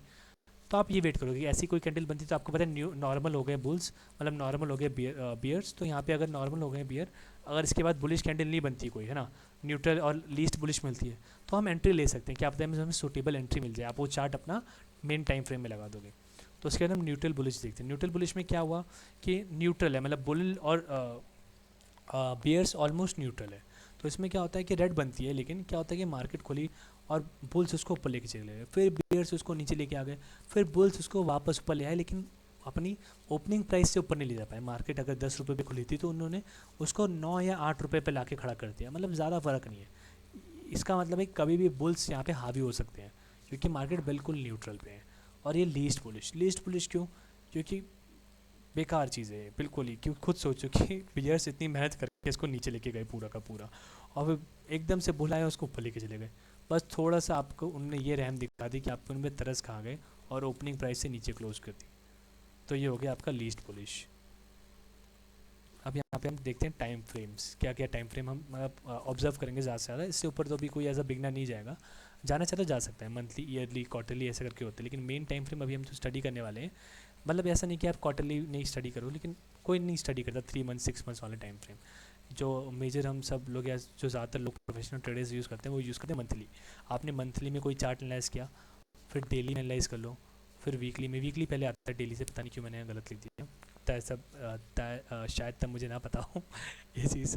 तो 4 आवर पे हमने फिर एनालाइज करा, फिर 1 आवर पे कर सकते हैं। मतलब ये डिफरेंट टाइम फ्रेम्स है जहाँ पे हम एनालाइज करते हैं और एंट्री लेते हैं। 5 मिनट हो गया, और फिर 2 मिनट 1 मिनट। शायद 2 मिनट बहुत कम यूज़ करते होंगे लोग, लेकिन कोई अगर स्कैल्पिंग करता है 1 मिनट में तो 2 मिनट का चार्ट भी कंसिडर कर सकता है। मैं बहुत पहले यूज़ करता था, तो बहुत बहुत फ्रेंडली चार्ट होता है 1 मिनट का। तो यहाँ पे एक बार हम फिर से देखते हैं बुलिश और बेरिश कैंडल्स को कंपेयर करके। ये हाईएस्ट प्राइस होता है, दोनों में सेम क्या है, ये अपर टेल हो गई, लोअर टेल हो गई। लोअर मतलब इसको बहुत कुछ कहता है, कोई कोई टेल कहता है, कोई विक कहता है, कोई शेडो कहता है। तो आप अपने हिसाब से इसको समझ सकते हैं कि इसका नाम क्या है। अब यहाँ पे आता है चार्ट एनालिसिस। थोड़ा सा मतलब ये मैं एक बेसिक पढ़ के बता रहा हूँ, ये पुराने नोट्स थे मेरे, तो मैं इसमें देख रहा हूँ कि कुछ इंपॉर्टेंट है आपके लायक, तो मैं बता देता हूँ। और नए वाले नोट्स इसके बाद हैं। Charts analysis, indicator, trend line, channel, support, resistance, ये बेसिक बेसिक समझ लो, इन डिटेल हम आगे चल के पढ़ने वाले हैं। तो पॉपुलर इंडिकेटर्स, ये इंडिकेटर हम अभी नहीं देखेंगे, ये हमारी क्लास में होगा। एक मतलब इंडिकेटर्स कुछ कुछ बहुत अच्छे होते हैं जो प्रोफेशनल लोग यूज़ करते हैं, जैसे IRSI हो गया, MACD हो गया, MCAD होता है, वॉल्यूम बोलिंगर बैंड्स। लेकिन इसमें हमें डाइवर्जन कन्वर्जन का एक कॉन्सेप्ट होता है, तो हम उस पर ट्रेड करें, मतलब ये इन डिटेल हम पढ़ने वाले हैं आगे जब हमें ज़रूरत होगी इस चीज़ों की। तो आप टेंशन मत लीजिएगा, हम इंडिकेटर्स का अच्छा यूज़ भी करेंगे, खाली बुरा यूज़ नहीं होता इंडिकेटर्स का। जैसे मैं हर टाइम मना करता हूँ कि इंडिकेटर्स को मत यूज़ करो, ये चीज़ बेकार है, तो वो चीज़ तब मैं कहता हूँ जबकि आपने उसको स्टडी ना करी, आपको उसको बहुत वर्क ना करो, आपने रिसर्च नहीं करी है ना। और ऐसे कुछ इंडिकेटर्स अच्छे भी होते हैं। तो उसके बाद हमने बुलिश चैनल और बेरिश चैनल देख रहे हैं, मतलब एज अ कॉन्सेप्ट। बस ये ड्राइंग मेरी थोड़ी गंदी हो गई, एक को इसको क्लीन कर दूँ। इसमें क्या हो रहा है ना कि मार्केट अगर आप देखें तो ये हायर लो बना रहा है। लो मतलब होता है कि मार्केट का लो ये होता है कि इसने लो फॉर्म कर दिया और हाई ये फॉर्म किया। हाई मतलब कि जो प्रीवियस हाई है, जैसे आपकी बॉडी का हाई आपका सिर है, लो आपके पैर है। अब आप ये देखो, आप अगर सीढ़ियाँ चढ़ रहे हो तो आपका सिर ऊपर चला गया ना एक सीढ़ी के बाद, तो आपका हाइयर हाई बन गया, हाइयर हेड बन गया, एक तरीके से हाइयर हाई बोल देंगे हम उसको। और फिर आप जब सीढ़ी चढ़ रहे हो तो आपका पैर भी ऊपर जा रहा है, तो लोअर लो बन गया, लोअर हाई बन गया, सॉरी ये लोअर था फिर लोअर हाई, इससे आप ऊपर गए तो इसको बोलेंगे हम लोअर हाई, है ना। और फिर आपका एक सीढ़ी आपने और चढ़ा तो आपका सिर जो था वो हायर हाई चला गया, आपका हाई था पहले से वो और हाई हो गया, तो उसको हम कहेंगे हायर हाई। और फिर आपका जो पैर था वो भी एक सीढ़ी ऊपर चढ़ा गया, तो इसका मतलब क्या होगा, लोअर हाई बन गया। और फिर आपका सिर एक और सीढ़ी ऊपर चढ़ा गया, तो आप बन गए हायर। तो ऐसे ऐसे करके आप चढ़ते रहेंगे तो आपका ये हायर हाई बनता रहेगा और ये लोअर हाई बनता रहेगा। HHH LH LH LH, मतलब ये हो गया हायर हाई और लोअर हाई। अगर लोअर हाई और हाई हाई फॉर्म हो रहे इसका मतलब प्रिंस भाई, है, हाँ मेरे भाई। ये हायर लोग है ना, क्या मेरे भाई? हायर लोग है ना, अच्छा लोअर, लोअर आई तो दूसरी चीज होगी ना, वो तो बेरिश में आ गया ना। लोअर हायर जब चैनल अप में जाएगा वो हाँ हायर मतलब हाई हायर लो कॉन्सेप्ट बनाएगा ना।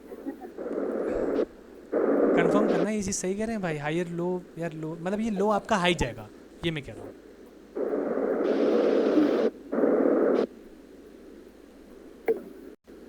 हायर लो है ना। हाँ भाई हायर लो। तो कॉन्सेप्ट वही सेम है, मतलब इसमें कोई डिफरेंस नहीं है, कोई कंफ्यूज मत होना कि ये क्या हो गया लो से एच, एच से लो नहीं। कॉन्सेप्ट वही है कि जो लो है वो हाई जा रहा है, तो उसको आप हायर लो बोलोगे कि हर बार हाई हाई हाई और हाई हाई हाई जा रहा है, और हायर हाई तो वैसे हाई जा रहा है ना। तो फिर हम यहाँ पे ये देखते हैं इसमें डाउन ट्रेंड में क्या होता है। डाउन ट्रेंड में ये होता है कि आप सीढ़ियाँ चढ़ के नीचे आते हो तो आपका सिर जो है वो हाई है जो आपका, और जो पैर आपके लो है ना। तो ये हो गया कि हायर लो बन रहा है आपका, कि ये आपका जो हाई लो पे जा रहा है ना। तो आपका दूसरी बार जो हाई लो जा रहा है, हाई लो जा रहा है, तो आप ये चीज़ ध्यान रखोगे कि आपका लो बनते जा रहा है, और जो फिर आपका लो है ये लोअर लो बन रहा है यहाँ पे, तो लोअर लो लोअर लो लोअर लो, तो ये चीज़ हो गया। और जब मार्केट मतलब ये मोमेंटम है मार्केट का, मार्केट या तो ऊपर जाती है या तो नीचे जाती है ना। अब दूसरा ऑप्शन होता है मार्केट जब जिगजैग करती है, जब मार्केट एक जगह फंसी रहती है, जैसे ये वाली मार्केट यहाँ फंसी हुई है, ये क्या हुआ, यहाँ पे वापस आई फिर यहाँ पे चले गई, फिर यहाँ ऐसे ऐसे करके फंसी हुई है ना, ये हाई हाई बना रही है ना लोअर लो बना रही है ना। तो इसको हम बोलते हैं हॉरिजॉन्टल चैनल, साइडवेज। मार्केट जब साइडवेज चलती है तो उसको हम बोलते हैं हॉरिजॉन्टल चैनल। तो इसमें भी हमने मतलब ये पहले भी पढ़ चुके हैं हम, बस एक बार ऐसे ही अगर नोट्स में मिल गया हमें तो देख रहे हैं हम। अब ट्रेंड लाइन और हायर लो और ये सब डिटेल में पढ़ेंगे, बस एक बार मैं एक बार दिखा रहा हूँ कि आपको अगर कभी आपको ट्रेंड लाइन बनानी है तो कैसे बनानी है। मान लो आपका वो एक प्राइस दिखता है अभी है ना, ऐसा ऐसे ऐसे करके आपको प्राइस दिख रहा है, तो आप क्या करोगे, वहाँ पे एक लाइन बना दोगे, आपको एक लाइन दिखेगी कि भाई हाँ यहाँ पे कुछ तो मतलब मैच हो रहा है, तो आपने वहाँ पे एक ऐसे करके ट्रेंड लाइन ड्रॉ कर दी। इसके रूल्स हम आगे चल कर डिस्कस करेंगे, बस मैं एक एग्जांपल बता रहा हूँ कि आपको हम क्या क्या पढ़ने वाले हैं आगे चल के। तो इसमें हम ऐसे करते हैं, इसमें हर बार न्यू हाई हाई बनते रहता है, और इसके ट्रेंड लाइन जब आप उल्टी बनाते हैं ऐसे करके तो न्यू लो लो इसमें बनते रहता है। मतलब इसमें क्या हो रहा है, मार्केट आप देख रहे हैं नीचे जा रही है, आपको ये पैटर्न दिखेगा, और आप अपने आप ही यहाँ पे एक लाइन खींचेंगे कि भाई हर बार क्या करिए, मार्केट इस लाइन को तोड़ नहीं पा रही है। जैसे एक स्विंग्स नहीं होता था बचपन में झूला झूलते थे, तो वैसा ही कुछ है कि मार्केट इसमें स्विंग होकर नीचे आ रही है, मार्केट में स्विंग करके ऊपर जा रही है। तो एक टाइप का एक ट्रेंड लाइंस के हिसाब से हम बनाते हैं। फिर हमने सपोर्ट एंड रेजिस्टेंस जो पढ़ा था, तो एनालाइज इट लाइक बाय और sell before trend line break. Okay, support and resistance फिर हमने पढ़ा था कि जहाँ पे मार्केट सपोर्ट लेती है, फॉर एग्जांपल मैं लास्ट क्लास में बताया था जैसे कि हमारे ज़मीन के नीचे का फ्लोर जहाँ पे हमने खड़े हुए हैं या बैठे हुए हैं तो हमने सपोर्ट लिया हुआ है, और हमारी छत है जो रेजिस्टेंस है, हम कितना भी कूदे तो अपनी छत को नहीं तोड़ पाएंगे। तो ये चीज़ है। तो इसमें क्या होता है कि कभी कभी हमारी छत हमारा सपोर्ट बन जाती है। कब? जब हम अपने छत के ऊपर जाके खड़े हो जाते हैं, जब हम सीढ़ियाँ चढ़ के ऊपर आ जाते हैं तो छत जो होती है फिर हमारा सपोर्ट बन जाती है। तो ऐसे ही इसके अंदर भी होता है, रेजिस्टेंस से सपोर्ट के अंदर जब रेजिस्टेंस टूट जाता है तो वो सपोर्ट बन जाता है नेक्स्ट प्राइस के। ये इन डिटेल हम सब कुछ पढ़ेंगे, बस एक बार मैं आपको बस ऐसा कहानी के रूप में बता रहा हूँ कि आपको समझ आ जाए। यहाँ पे सप्लाई एंड डिमांड का खेल होता है कि सप्लाई ज़्यादा है डिमांड ज़्यादा है, मतलब कि ऐसा होता है कि इस नीचे वाले प्राइस पे मार्केट बार बार ऊपर यहाँ से नीचे क्यों नहीं जा रही। मार्केट इसलिए नीचे नहीं जा रही क्योंकि यहाँ पे एक सेकंड होना, मैं इसको डिलीट कर दूँ। यहाँ पे क्या हो रहा है, सपोर्ट है। सपोर्ट इन द सेंस यहाँ पे डिमांड ज़्यादा है। यहाँ पे जब भी मार्केट आती है तो सबको लगता है भाई बहुत सस्ता हो गया। फॉर एग्जांपल ये यहाँ पे सेब था, सेब नहीं, सेब तो बहुत खा लिया हमने, सोना था, सोना इन द सेंस गोल्ड था। तो गोल्ड क्या हुआ, 10,000 का हो गया। तो 10,000 का जब भी होता है लोग बहुत सारे खरीद लेते हैं। 10,000 का जब भी होता है खरीद लेते, क्यों? क्योंकि 10,000 सबके लिए सस्ता है। लेकिन ये क्या हो रहा है कि यहाँ पे मार्केट है 50,000 पे, ठीक है। जब मार्केट 50,000 पे जा रही है सब लोग बेच रहे हैं, क्योंकि मार्केट के सबके लिए 50,000 बहुत ज़्यादा है कि भैया बहुत महंगा होगा, बहुत महंगा होगा, बेचो बेचो बेचो। फिर 10,000 पे पहुँचा, सब ने खरीदो खरीदो खरीदो। तो एक बार क्या हुआ, लोगों ने इतना खरीद लिया, ऐसा कुछ फोमो बनाया, न्यूज़ आई कि कुछ ऐसा होने वाला है कि गोल्ड का प्राइस ऊपर जाने वाला है, वॉर होने वाली है। तो सबने सोचा भाई सारा पैसा निकाल के गोल्ड में डाल दो, क्या पता करेंसी डूब जाए हमारी। तो इसकी वजह से उसने क्या किया, एक रेजिस्टेंस तोड़ दिया। रेजिस्टेंस मतलब 50,000 का लेवल तोड़ दिया। कब क्यों तोड़ दिया? क्योंकि उस समय 50,000 पे किसी को वो महंगा नहीं लगा। क्यों? क्योंकि सबको चाहिए था गोल्ड अपने पास, सबको अपने पैसे जमा करके उसमें रखने थे। तो इस वजह से उसने वो रेजिस्टेंस बड़े प्यार से तोड़ दिया और फिर उसने सपोर्ट लिया 50,000 का। सबको 50,000 सस्ता लगने लग गया। क्यों? क्योंकि उस टाइम डिमांड इतनी बढ़ गई, इतनी डिमांड बढ़ गई कि उस टाइम सोना इतना कम हो गया कि लोगों को 50,000 भी सस्ता लगने लग गया जिसको लेना था। तो उसने क्या किया, 50,000 पे लिया उसने, फिर सोना 1 लाख चला गया तो इसने 1 लाख पे बेच दिया, क्योंकि 1 लाख बहुत महंगा हो गया, बेचो बेचो बेचो। फिर 50,000 पे गया, फिर लोगों ने खरीद लिया, फिर 1 लाख पहुंचा, नहीं भाई बहुत महंगा, हमारे बजट के बारे बेचो बेचो बेचो। फिर 50,000 से 1 लाख। तो ऐसे करके मार्केट सपोर्ट है रेजिस्टेंस में चलती है और ऐसे ब्रेक करती है। तो ये सप्लाई एंड डिमांड का खेल होता है कि जितनी सप्लाई है और जितनी डिमांड है, अगर डिमांड होगी तो मार्केट वहाँ से बार बार ऊपर जाते रहेगा। और supply, supply in the sense वहाँ पे गोल्ड बहुत सारा पड़ा हुआ है तो उसको कौन पूछेगा, कोई नहीं पूछेगा। तो उसको जब गोल्ड बहुत सारा पड़ा होगा तो कोई खरीदेगा नहीं, सब लोग उसको बेचेंगे कि भाई बहुत पड़ा है, एक्स्ट्रा पड़ा है, बेचो इसको। तो एट सपोर्ट, तो यहाँ पे सप्लाई एंड डिमांड पड़ते हैं, supply and demand. At support people buy and resistance people keep selling. तो इसका मतलब है कि सपोर्ट पे पीपल कीप बाइंग, मतलब सारे लोग बाई करना चाहते हैं सपोर्ट में, मतलब प्राइस कम हो जाता है, सबको सस्ता लगता है। रेजिस्टेंस पे लोग बेचना चाहते हैं। When it cross resistance it become support. तो ये चीज़ हम इन डिटेल ही पढ़ने वाले हैं। अब टाइप्स ऑफ ट्रेडर कितने होते हैं, मतलब कैसे कैसे ट्रेडर्स होते हैं।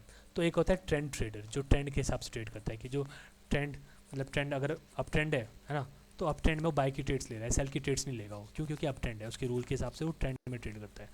अब कोई बंदा है काउंटर ट्रेंड। काउंटर ट्रेंड इसका मतलब ये नहीं कि वो डाउन ट्रेंड में ट्रेंड करता है, नहीं, डाउन ट्रेंड भी एक ट्रेंड ही होता है। तो अगर कोई डाउन ट्रेंड में सेल की ट्रेड ले रहा है तो वो भी ट्रेंड का पार्ट हुआ। काउंटर ट्रेंड ये हुआ, काउंटर ट्रेंड का मतलब, काउंटर ट्रेंड का मतलब वर्ड्स में ही है कि वो ट्रेंड को काउंटर कर रहा है। मान लेते हैं मार्केट ऐसे ऊपर जाती है ना, हाइयर हाई और हाइयर लूज बना के, तो वो क्या कर रहा है कि इस हाई में भी बेचना रहा है, मतलब उसको हाई में भी बेचना है। मार्केट ऊपर जा रही है लेकिन उसको तब भी सेल करना है। तो यहाँ पे जो काउंटर ट्रेंड ट्रेडर होते हैं ये प्रो ट्रेडर होते हैं। मतलब ये नहीं कि आपने काउंटर ट्रेंड कर लिया था और प्रो बन गए, ऐसा कुछ नहीं होता। प्रो इन द सेंस कि उन्होंने काफ़ी टाइम मार्केट को दिया होता है, तो उनको पता होता है कि कब ये हायर हाई बना के हायर लो बनाने जा रही है। तो ये बहुत बड़ी बात होती है, आपको फिर बना के यूज़ करना आना चाहिए। तब भी आप, मतलब बहुत सारी और भी चीज़ें होती हैं, आपको पैटर्न समझना आना चाहिए, आपको सपोर्ट रेजिस्टेंस प्रॉपर बनाना आना चाहिए। मतलब आप काफ़ी टाइम मार्केट को देते हैं, साल भर से ज़्यादा 2 साल से भी ज़्यादा आप देते हैं, तब आप इस चीज़ में काउंटर ट्रेंड में ट्रेड ले सकते हैं। ये नहीं कि कोई अपना आपको अभी 1 महीने में ही प्रो समझे कि भाई उसने ट्रेड ले लिया, लेकिन आप हर बार नहीं ले पाएंगे। वो सिर्फ काउंटर ट्रेंड में ही ट्रेड लेते हैं, उनका स्टाइल यही होता है कि मार्केट अप ट्रेंड में जा रही है, तो जब मार्केट यहाँ पहुँची तो मुझे यहाँ से सेल करना है और यहाँ पे एग्जिट करना है। तो उनको कहा जाता है counter trade, sorry counter trend trader. तो उसके बाद हम ये देखते हैं रेंज बेस्ड ट्रेडर, मतलब कोई कोई रेंज में ट्रेड करता है। मतलब कि एक रेंज बन गई हमारी, ये रेंज बन गई कि इसी रेंज में मार्केट चल रहा है, देख सुनो क्यों,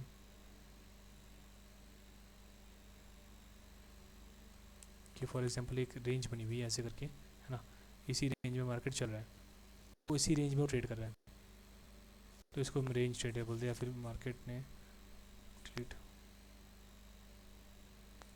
एक रेंज ऐसे बन गई, है ना।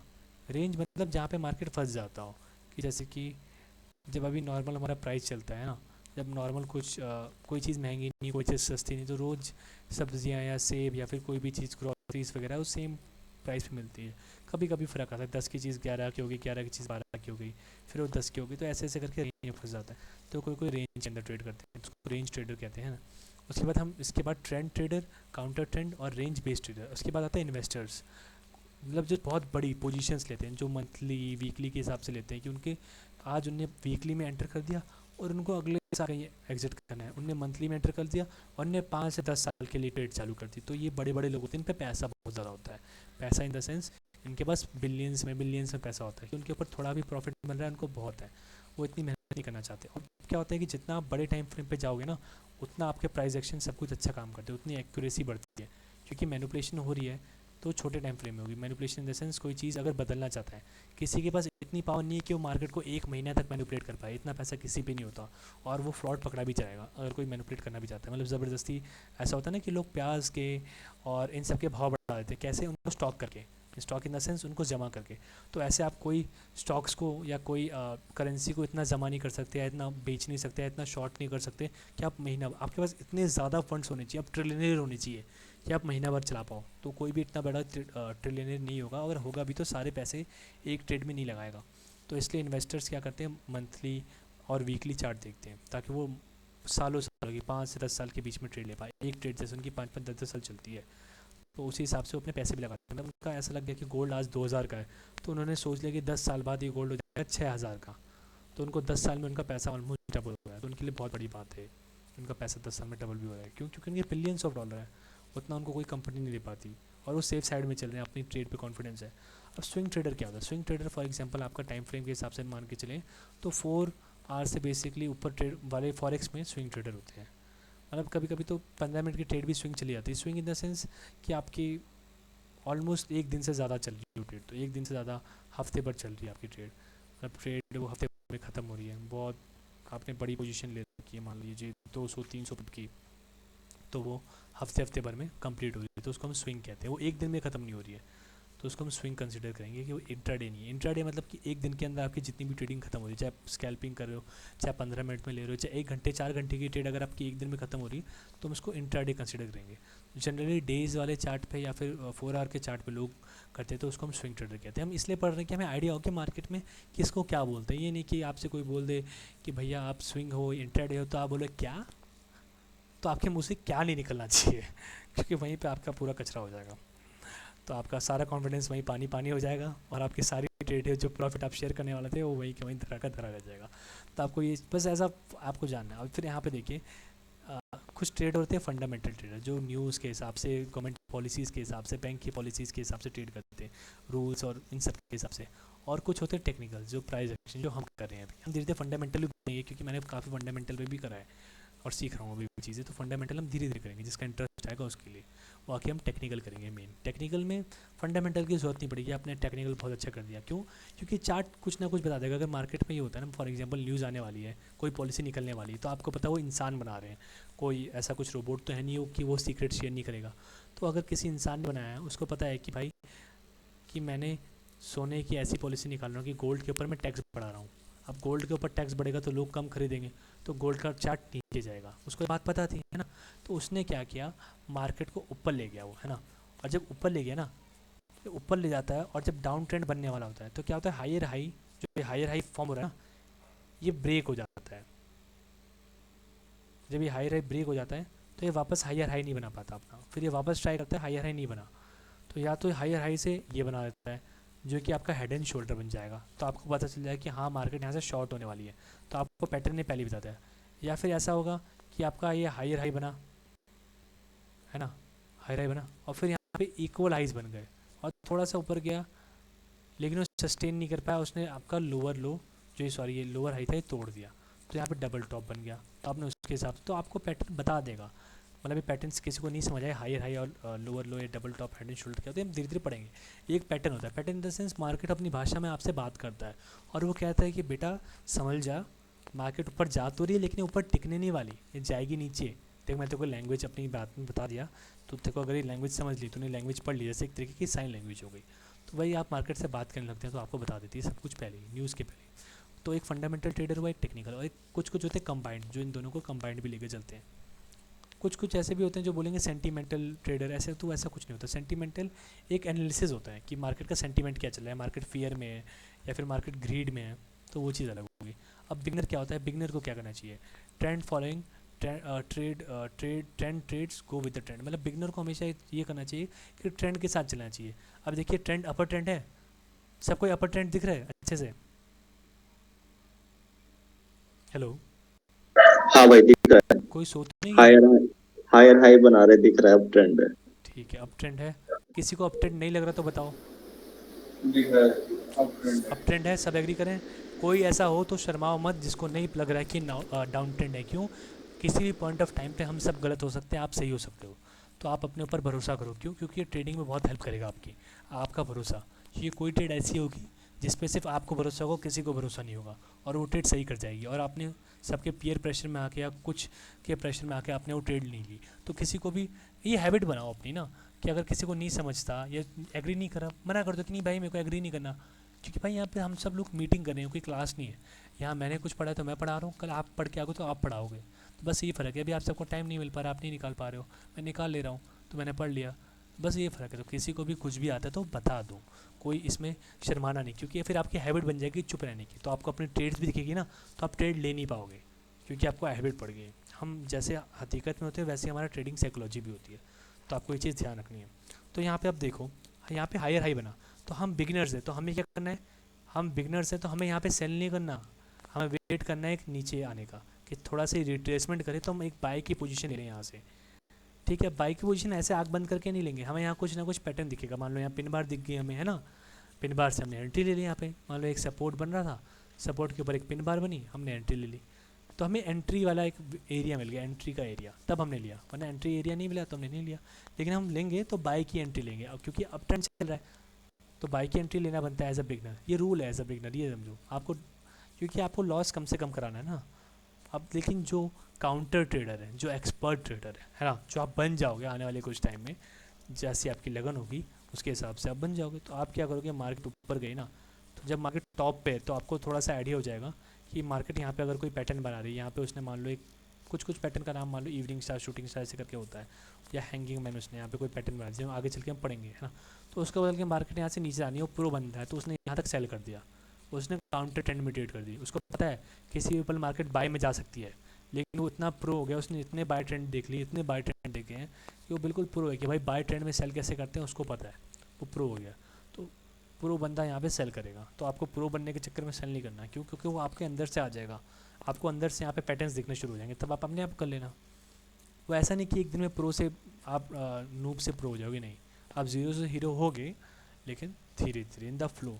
जैसे शक्तिमान गंगाधर वाला हिसाब है ना, वही आप गंगाधर से, वैसे उसमें तो सीधा बन जाता है, मतलब जो भी अच्छा एग्जांपल समझ लो।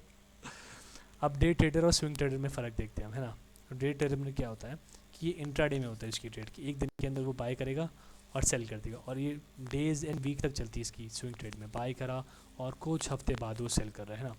अब ट्रेडर्स टाइम फ्रेम, जो ट्रेडर होते हैं उनका टाइम फ्रेम क्या है, मतलब कि अब आपको में से किसी को डाउट है कि भाई आपने बता दो दिया कि स्विंग ट्रेडर इंट्राडे, अब उनका टाइम फ्रेम कौन सा टाइम फ्रेम पे वो ट्रेड करते हैं, कि हम स्विंग ट्रेडर कहलाते हैं या इंट्राडे कहलाते हैं। अब ये देखो ट्रेडिंग स्टाइल, तो ट्रेंड चार्ट क्या होता है कि अगर आप आर्ली में ट्रेड कर रहे हो तो आप इंट्राडे में आ गए, कि आपने इंट्राडे में आप चार्ट में आर्ली में आपने एनालाइज़ किया, एनालाइज करना मतलब आपने 4 आवर 1 आवर इन सब में एनालाइज कर लिया, और अपनी सपोर्ट रेजिस्टेंस ट्रेंड बना दी, और आप एंट्री के टाइम पे 15 मिनट में एंट्री ले रहे हो, है ना। और उस ट्रेड को कुछ घंटे तक होल्ड करते हो, है ना, कुछ घंटों तक मैक्स टू मैक्स होल्ड करते हो, तो आप इंट्राडे ट्रेडर कहलाते हो। और आप स्विंग ट्रेडर तब कहलाते हो जब आप डेली में एनालाइज कर रहे हो, डेली में एनालाइज कर रहे हो, वीकली में एनालाइज कर रहे हो, और उसके बाद आप डेली में एनालाइज करने के बाद आपने एंट्री ली 4 आवर के अंदर, मतलब आप 4 आवर्स से नीचे का चार्ट नहीं देखते हो, इसका मतलब है आपको एंट्री लेनी तो 4 आवर के हिसाब से लोगे, तो आपकी चीज़ ट्रेड फ्यू डेज तक चलेगी। तो हमें एज ए बिगनर में बताऊँ तो हमें फ्यू डेज़ वाला सिस्टम करना है, फ्यू डेज़ तक तो नहीं चलेगी हमारी 4 आवर की ट्रेड, क्योंकि फॉरेक्स मार्केट बहुत वोलेटाइल है, तो वो भी इंट्राडे में ही ख़त्म कर देगी आपकी 4 आवर भी। फिर आते हैं पोजिशनल ट्रेडर्स, पोजिशन मतलब इन्वेस्टर्स, पोजिशनल ट्रेडर्स, बड़े ट्रेडर्स जो एक साथ बहुत मोटा पैसा लगाते हैं, तो वीकली टाइम मंथली के हिसाब से लगाते हैं, और डेली के अंदर एंट्री कर देते हैं, डेली चार्ट के अंदर एनालाइज करके, तो उनका फ्यू वीक्स तक, फ्यू मंथ्स तक चलता है। तो हमने समझ लिया कि इंट्राडे स्विंग ट्रेड और पोजिशनल में क्या फ़र्क है। प्लीज भाई इसमें क्या बोलते हैं, स्ट्रॉन्ग यस, कौन सा होता है, मतलब इन सब में से स्ट्रॉन्ग चीज कौन सी है आपको क्या लगता ये स्ट्रॉन्ग या वीक का नहीं है, मैं बताता हूँ। अगर कोई इंट्राडे है? ट्रेडर है, अगर किसी को नहीं सूट करता भाई, वो नहीं चाहता कि भाई मैं एक ट्रेड लूँ दिन भर के अंदर बस, या फिर मैं दिन भर में एक या दो ट्रेड लूँ और मैं पूरे पूरे हफ्ते भर 2 या 3 ट्रेड होल्ड करके बैठूँ। क्यों? क्योंकि उसको छोटे टाइम फ्रेम में अपॉर्चुनिटीज़ ज़्यादा दिख रही हैं। तो जो जिसकी आंखें सह पाती हैं, मतलब किसी की आंखें 15 मिनट का टाइम फ्रेम सह पा रही है और किसी को बहुत वॉलेटाइल लग रहा है, कह रहे भाई हर 5 मिनट में यहाँ पे मूव आ रहा है, इतना तो मैं रिस्क नहीं लेना चाहता, मैं एक ट्रेड लूँगा लेकिन अच्छी ट्रेड लूँगा, तो वो देख लेगा स्विंग में। अब इसके अलावा कोई बंदा हो गया, कहेगा भाई मैं महीने में या फिर 3 महीने 2 महीने में एक ही ट्रेड लूँगा लेकिन ढंग की लूँगा, तो वो पोजिशनल आ गया, उसने एक बार एक ही पोजीशन लेनी है उसको। वो ठीक है। तो ये होता है कि आपके उसके ऊपर, इसमें कोई स्ट्रॉन्ग या वीक नहीं होगा। तो आप अपने आप को इंटरडे समझ के स्ट्रॉन्ग या वीक मत समझना, या स्विंग समझ के स्ट्रॉन्ग या वीक नहीं। ये आपके ऊपर है, मतलब टाइप्स ऑफ ट्रेडर। आप काउंटर ट्रेंड बनो, ट्रेंड वाले ट्रेडर बनो, इंट्राडे में ट्रेड करो, स्विंग में ट्रेड करो, जैसे आप कंफर्टेबल होते हो। ठीक है। अब जैसे मैं से पूछोगे तो मैं आपको ये कहूँगा कि एज अ बिगनर हमें 4 आवर से नीचे एंट्री नहीं लेनी। अगर आप मानोगे तो मान सकते हो, नहीं मानोगे तो आप इसमें इंटरडे भी कर सकते हो, प्रैक्टिस करते करते आप सीख ही जाओगे ना।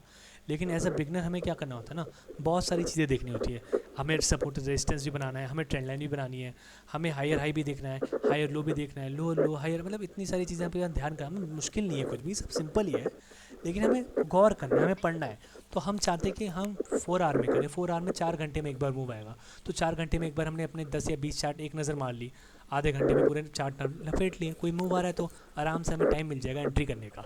और 15 मिनट में, आप 15 मिनट में जब तक अपने चार्ट देखोगे 15, तब तक 15 मिनट निकल जाएंगे, तब तक समय मूव आ जाएगा, फिर आप 15 मिनट लगा के देखोगे। तो उसी हिसाब से आप जैसे कंफर्टेबल हो, जैसे 15 मिनट के टाइम फ्रेम में आप ज़्यादा से ज़्यादा 2 या 3 चार्ट देख पा रहे हो, 4 टाइम चार्ट देख पा रहे हो, है ना। लेकिन 4 आवर में, 4 आवर में आप कम से कम क्या, मैं खुद कितने देखता हूँ, 28 चार्ट मेरे आ जाते हैं 4 आवर में लगभग। अच्छा। हाँ, आराम से, कोई दिक्कत नहीं और आती। इसमें सपोर्ट एंड रेजिस्टेंस जो होता है वो 4 आवर में मजबूत होता है या फिर मतलब ब्रेक तो होगा ही, बट अब जो एक्यूरेसी मैं बताता हूँ। अब 4 आवर एक्यूरेसी। में, 4 आवर में ट्रेंड चल रहा है, अब ट्रेंड है ना। अब 15 मिनट में आपको दिख रहा है यहाँ पे, यहाँ पे क्या हुआ ना, अब इसी को आप जूम करते हो तो 15 मिनट में आपको डाउन ट्रेंड दिख रहा है। लेकिन आपको पता है कि 4 आवर में अप ट्रेंड है, तो जो मार्केट है वो उसी की सुनेगी, है ना। मतलब ये होता हाँ है बाप टाइम फ्रेम और बेटा टाइम फ्रेम। तो बेटे और हाँ हाँ, बाप में से घर में किसकी सुन जाती है? बाप की सुनी जाती है। बाप बड़ा होता है ना। बाप, for hmm all the respect, बाप मतलब फादर, ठीक है, सबके लिए, कोई हम्म, बुरा मत मानना। तो फिर फादर की सुनी जाती है घर के अंदर और बेटे की नहीं सुनी जाती। तो इस चक्कर में जो छोटा टाइम फ्रेम होता है हमेशा बेटा होता है, और जो बड़ा टाइम फ्रेम होता है हम्म, पापा होता है। अब 4 आवर और 15 मिनट का कंपैरिजन किया हमने, अब 4 आवर और डेली का कंपैरिजन कर लो, तो डेली की सुनी जाएगी, 4 आवर की नहीं सुनी जाएगी। तो ये चीज़ है, जितना आप हायर टाइम फ्रेम में जाओगे उतना एक्यूरेट आएगा, क्योंकि वहाँ हाँ मैनिपुलेशन हाँ, कम से कम होगी। मार्केट में इतना बड़ा कोई आदमी नहीं बैठा कि भाई वो मंथली को मैनिपुलेट कर दे, वीकली को मैनिपुलेट कर दे, समझ रहे हो, इतना पैसा किसी भी नहीं पड़ा। ठीक है। तो ये चीज़, ये कॉन्सेप्ट होता है इसके पीछे कि हायर टाइम फ्रेम हमारा ज़्यादा सूटेबल होता है। इसी ठीक रीज़न है। से आप रीज़न भी पूछा करो ना, जब आपने पूछा डाउट पूछो तो मेरे से रीज़न पूछो, मेरे को नहीं पता होगा मैं पढ़ के आऊँगा, ठीक है, शर्माना ठीक नहीं है। बिल्कुल। ठीक है मेरे अब आते हैं फंडामेंटल ट्रेडर्स और टेक्निकल ट्रेडर्स और कंबाइंड ट्रेडर्स क्या होते हैं। फंडामेंटल एनालिसिस में क्या होता है, न्यूज़पेपर पढ़ते हैं वो बंदे प्रेस रिलीज देते हैं, फाइनेंशियल डॉक्यूमेंट्स एनालाइज करते हैं, एनालिटिक्स करते हैं, ट्रेंड्स थोड़ा समझते हैं कि भाई मार्केट का ट्रेंड क्या है, स्टॉक्स का ट्रेंड क्या है, इकोनॉमी कैसे वर्क कर रही है, फाइनेंशियल डॉक्यूमेंट मतलब बजट कैसा निकला है, बजट किसके फेवर में, कौन सी मार्केट इसकी वजह से बूम करेगी, कौन सी मार्केट को इफेक्ट पड़ने वाला है, सरकार ने कोई पॉलिसी बनाई है तो इससे इतना परसेंट किसान इफेक्ट होगा, किसान इफेक्ट होगा तो फूड्स कम बनेंगे, फूड्स कम बनेंगे तो मान लेते हैं रेफ्रिजरेटर कम बनेंगे, ऐसे ऐसे करके वो रिलेशंस निकालते हैं, उस हिसाब से वो चीज़ें करते हैं। फाइनेंशियल डॉक्यूमेंट्स पे, बजट्स पे, प्रेस रिलीज देखते हैं कि भाई हमारे मंत्री लोग क्या बातें करें, हमारा फाइनेंस मिनिस्टर क्या करें। अब ये चीज़ें आप देखोगे तो यूएस की बहुत ज़्यादा अहमियत होती है। जैसे आप देखो एफओएमसी, इस मंथ एफओएमसी का वो होने वाली मीटिंग इस वीक में, तो उसकी प्रेस रिलीज टाइप की कुछ है, तो उसकी बहुत वैल्यू है। और इस मंथ शायद पीपीआई का डाटा आने वाला है, पीपीआई सीपीआई समथिंग, शायद सीपीआई है इस मंथ, तो उसका न्यूज़ आने वाली है। तो इसमें न्यूज़ की भी बहुत अहमियत होती है। तो न्यूज़ के टाइम पे मैंने एक बताया था लास्ट वीडियो में कि 1 घंटे से पहले एंटर नहीं करना कोई भी नई ट्रेड, और 2 घंटे के बाद, ऐसे कुछ मैंने टाइम फ्रेम इसमें एग्जैक्ट बताया, क्योंकि मैं तो वैसे अपने लिए, मैं एज अ बिगनर न्यूयॉर्क वाले में ज़्यादातर मैं ट्रेड नहीं करता, क्योंकि हर दिन न्यूज़ आती रहती है। तो मैं पहले धीरे धीरे अपना बैक टेस्ट कराऊँ, फिर मैं धीरे धीरे न्यूयॉर्क में हूँ। क्या अगर मेरा प्रॉफिट लंदन सेशन में हो जाता है तो मैं न्यूयॉर्क में घुसूँ क्यों, मैं उसमें एनालाइज़ कर लूँगा। और मेरे को अगर कोई मूव मिलता है तब मैं घुसता हूँ, और मूव नहीं मिलता तो नहीं घुसते हम। ठीक है, वैसे न्यूयॉर्क अच्छा है, आप धीरे धीरे जितने प्रोफेशनल होगे ना, तो प्रोफेशनल लोग खाली न्यूयॉर्क ही ट्रेड करते हैं, अगर आपको सही सूट कर जाएगा तो। ऐसा फिक्स नहीं है, मतलब आप प्रोफेशनल बनते हो तो आप यूरोप वाला मतलब ये लंदन भी ट्रेड कर सकते हो। ठीक है, अब टेक्निकल एनालिसिस में क्या क्या आता है, चार्ट्स आते हैं, टेक्निकल लेवल्स आते हैं, level 2 support and resistance indicators, ये सब चीज़ें आती हैं टेक्निकल में। और news when coming when need to for, अच्छा न्यूज़ वगैरह हमें देखनी है कि न्यूज़ कब आ रही है, चार्ट्स न्यूज़ की वेबसाइट वगैरह हमने देख रखी है लास्ट क्लास में, तो किसी ने अगर नहीं देखी तो लास्ट क्लास देखना, आपको वेबसाइट वगैरह मिल जाएगी, फॉरेक्स फैक्ट्री नाम है, आप सर्च करेंगे मिल जाएगी वेबसाइट, जिसमें आपको रेड फोल्डर्स देखने होंगे, हाई इम्पैक्ट न्यूज़, और उस टाइम पे आपको मार्केट में नहीं उतरना जिस टाइम पे न्यूज़ आ रही है, क्योंकि मार्केट मैनिपुलेट करती है न्यूज़, ज़्यादातर न्यूज़ गलत लोग बनाते हैं। अभी हम आगे पढ़ेंगे न्यूज़ कैसे मैनिपुलेट करती है हमें, और बिगनर्स को कैसे वो वाइप आउट करती है। What needs to be a successful trader, successful trader बनने के लिए हमें क्या चाहिए, स्ट्रैटेजी चाहिए, एक प्लान चाहिए, मार्केट में एज चाहिए। एज मतलब होता है कि मार्केट से आपका कोई एक, मतलब अगर मैं हूँ, प्रिंस है और शिवा है, तो हम दोनों में से जिसके पास एज होगा, मतलब जिसके पास प्लस पॉइंट ज़्यादा है, जैसे शिवा को आता है सपोर्ट और रेजिस्टेंस, और मेरे पास एज है कि मुझे ट्रेंड लाइन भी आती है, मुझे पैटर्न्स भी आते हैं, तो मेरे पास एज है, तो मैं मार्केट में ज़्यादा प्रॉफिटेबल हो जाऊँगा शिवा से। और मेरे पास स्ट्रैटेजी होना चाहिए, प्लान होना चाहिए, रिस्क मैनेजमेंट होना चाहिए। बिगनर्स के लिए रिस्क मैनेजमेंट क्या है, 1 to 2%, max to max. Experience 2 से 3% चार्ज कर सकते हैं, लेकिन बिगनर्स जो कि मैंने बताया आपको 1 से 2%। और साइकोलॉजी बहुत इंपॉर्टेंट होती है। और व्हाट इज़ स्ट्रैटेजी, स्ट्रैटेजी क्या होती है, स्ट्रैटेजी आपने बहुत बार सुना वर्ड कि भाई स्ट्रैटेजी मतलब क्या है। स्ट्रैटेजी मतलब what your are your bias in chart, मतलब कि आप किसकी तरफ है, बुल्स की तरफ बायस्ड है या बियर्स की तरफ बायस्ड है, तो इस स्ट्रैटेजी में आपकी डिपेंड करती है। आपकी स्ट्रैटेजी मान लेते हैं हमारी जो अप ट्रेंड वाली स्ट्रैटेजी ईएमए वाली, उसमें हम बुलिश में हैं, मतलब बायस हैं बुल्स की तरफ है ना, और डाउन ट्रेंड वाली में बियरिश में है, और साइडवेज वाली में दोनों में है। और उसके बाद आपका words and entry strategy, strategy के अंदर आपने देख लिया कि आप चलो बुलिश हैं, ठीक है, अब आपकी एंट्री की क्या स्ट्रैटेजी है, आप एंटर किस पे करें। अब एंटर करने वाले हम ये दोनों ईएमए हैं, हम 20 ईएमए होगा और ऐसा पिन बनेगा, हम एंटर कर जाएंगे, हमारी एंट्री स्ट्रेटेजी हो गई। व्हाट इज़ मतलब इससे पहले 22 थे हम बुलिश, ये भी हो गई। फिर एग्जिट की स्ट्रेटेजी क्या है, हमने टीपी लगा रखा है, जहाँ पे टीपी है वहाँ एग्जिट हो जाएगा। ना दूसरी एग्जिट क्या होती है शिवा, पहले एग्जिट टीपी होगी, दूसरी एग्जिट क्या होती है, क्या भैया? आवाज़ नहीं आ रही है मेरी? हाँ अब आ रही है, बोलो। तो इससे पहले मैंने क्या बोला था शिवा? एंट्री लेना है अपने को, अपनी जो स्ट्रेटजी है ना उसके हिसाब से, ऐसे 20 में क्रॉस हो गया, पिन बार बार गई तो एंट्री ले लो, और अपना मतलब रिस्क और रिवॉर्ड रेशियो 1:1 रखा है तो एग्जिट कर दो, 1:1 अचीव हो गया है तो 1:2 रखा है तो उसको अचीव होने के बाद एग्जिट कर दो। तो एग्जिट स्ट्रेटजी मेन है कि हमने एंट्री ले ली, उसके बाद हमें अपनी एग्जिट देखनी है, ठीक है। तो एग्जिट हमारी एक टीपी से होती है और एक एसएल से होती है, किसी यश ने शायद या किसी ने एसएल बोला था तो वो सही था, अरे बोला था। हाँ। तो एसएल एक हमारी एग्जिट होगी, तो हमने एग्जिट प्लान कर ली अपनी कि हमें मार्केट में एंटर तो कर गए। आप मान लो, आप ये समझो कि मार्केट वो होता है जैसे कि एक कुआं है, लेकिन ऐसा कुआं है जो डेंजरस कुआं है। तो आप जैसे कुएं में या फिर किसी भी मान लो एक कासल में जा रहे हो या किसी किले में जा रहे हो है ना, आप अगर एंट्री कर रहे हो है ना, या फिर फॉर बेस्ट एग्जांपल ये समझो, लेकिन मतलब अच्छे रिस्पेक्ट से बोल रहा हूँ मैं कि आप बैंक में डाका डालने जा रहे हो तो आप बैंक में अगर डाका डालने चाहते हो तो आप खाली एंट्री का नहीं देखते, आपने पैसे ले लिए, पैसे लेके बाहर भी तो आना है, और नहीं पुलिस आपको चारों ओर से घेर लेगी है ना। तो आपको अपने एग्जिट के बारे में प्लान करके जाना होता है कि आपने एंट्री करी, टीपी अपना पैसा लिया, टीपी ली है ना, और उसके बाद टीपी नहीं सॉरी आपने मतलब एंट्री करी, पैसा लिया और एग्जिट कर दिया।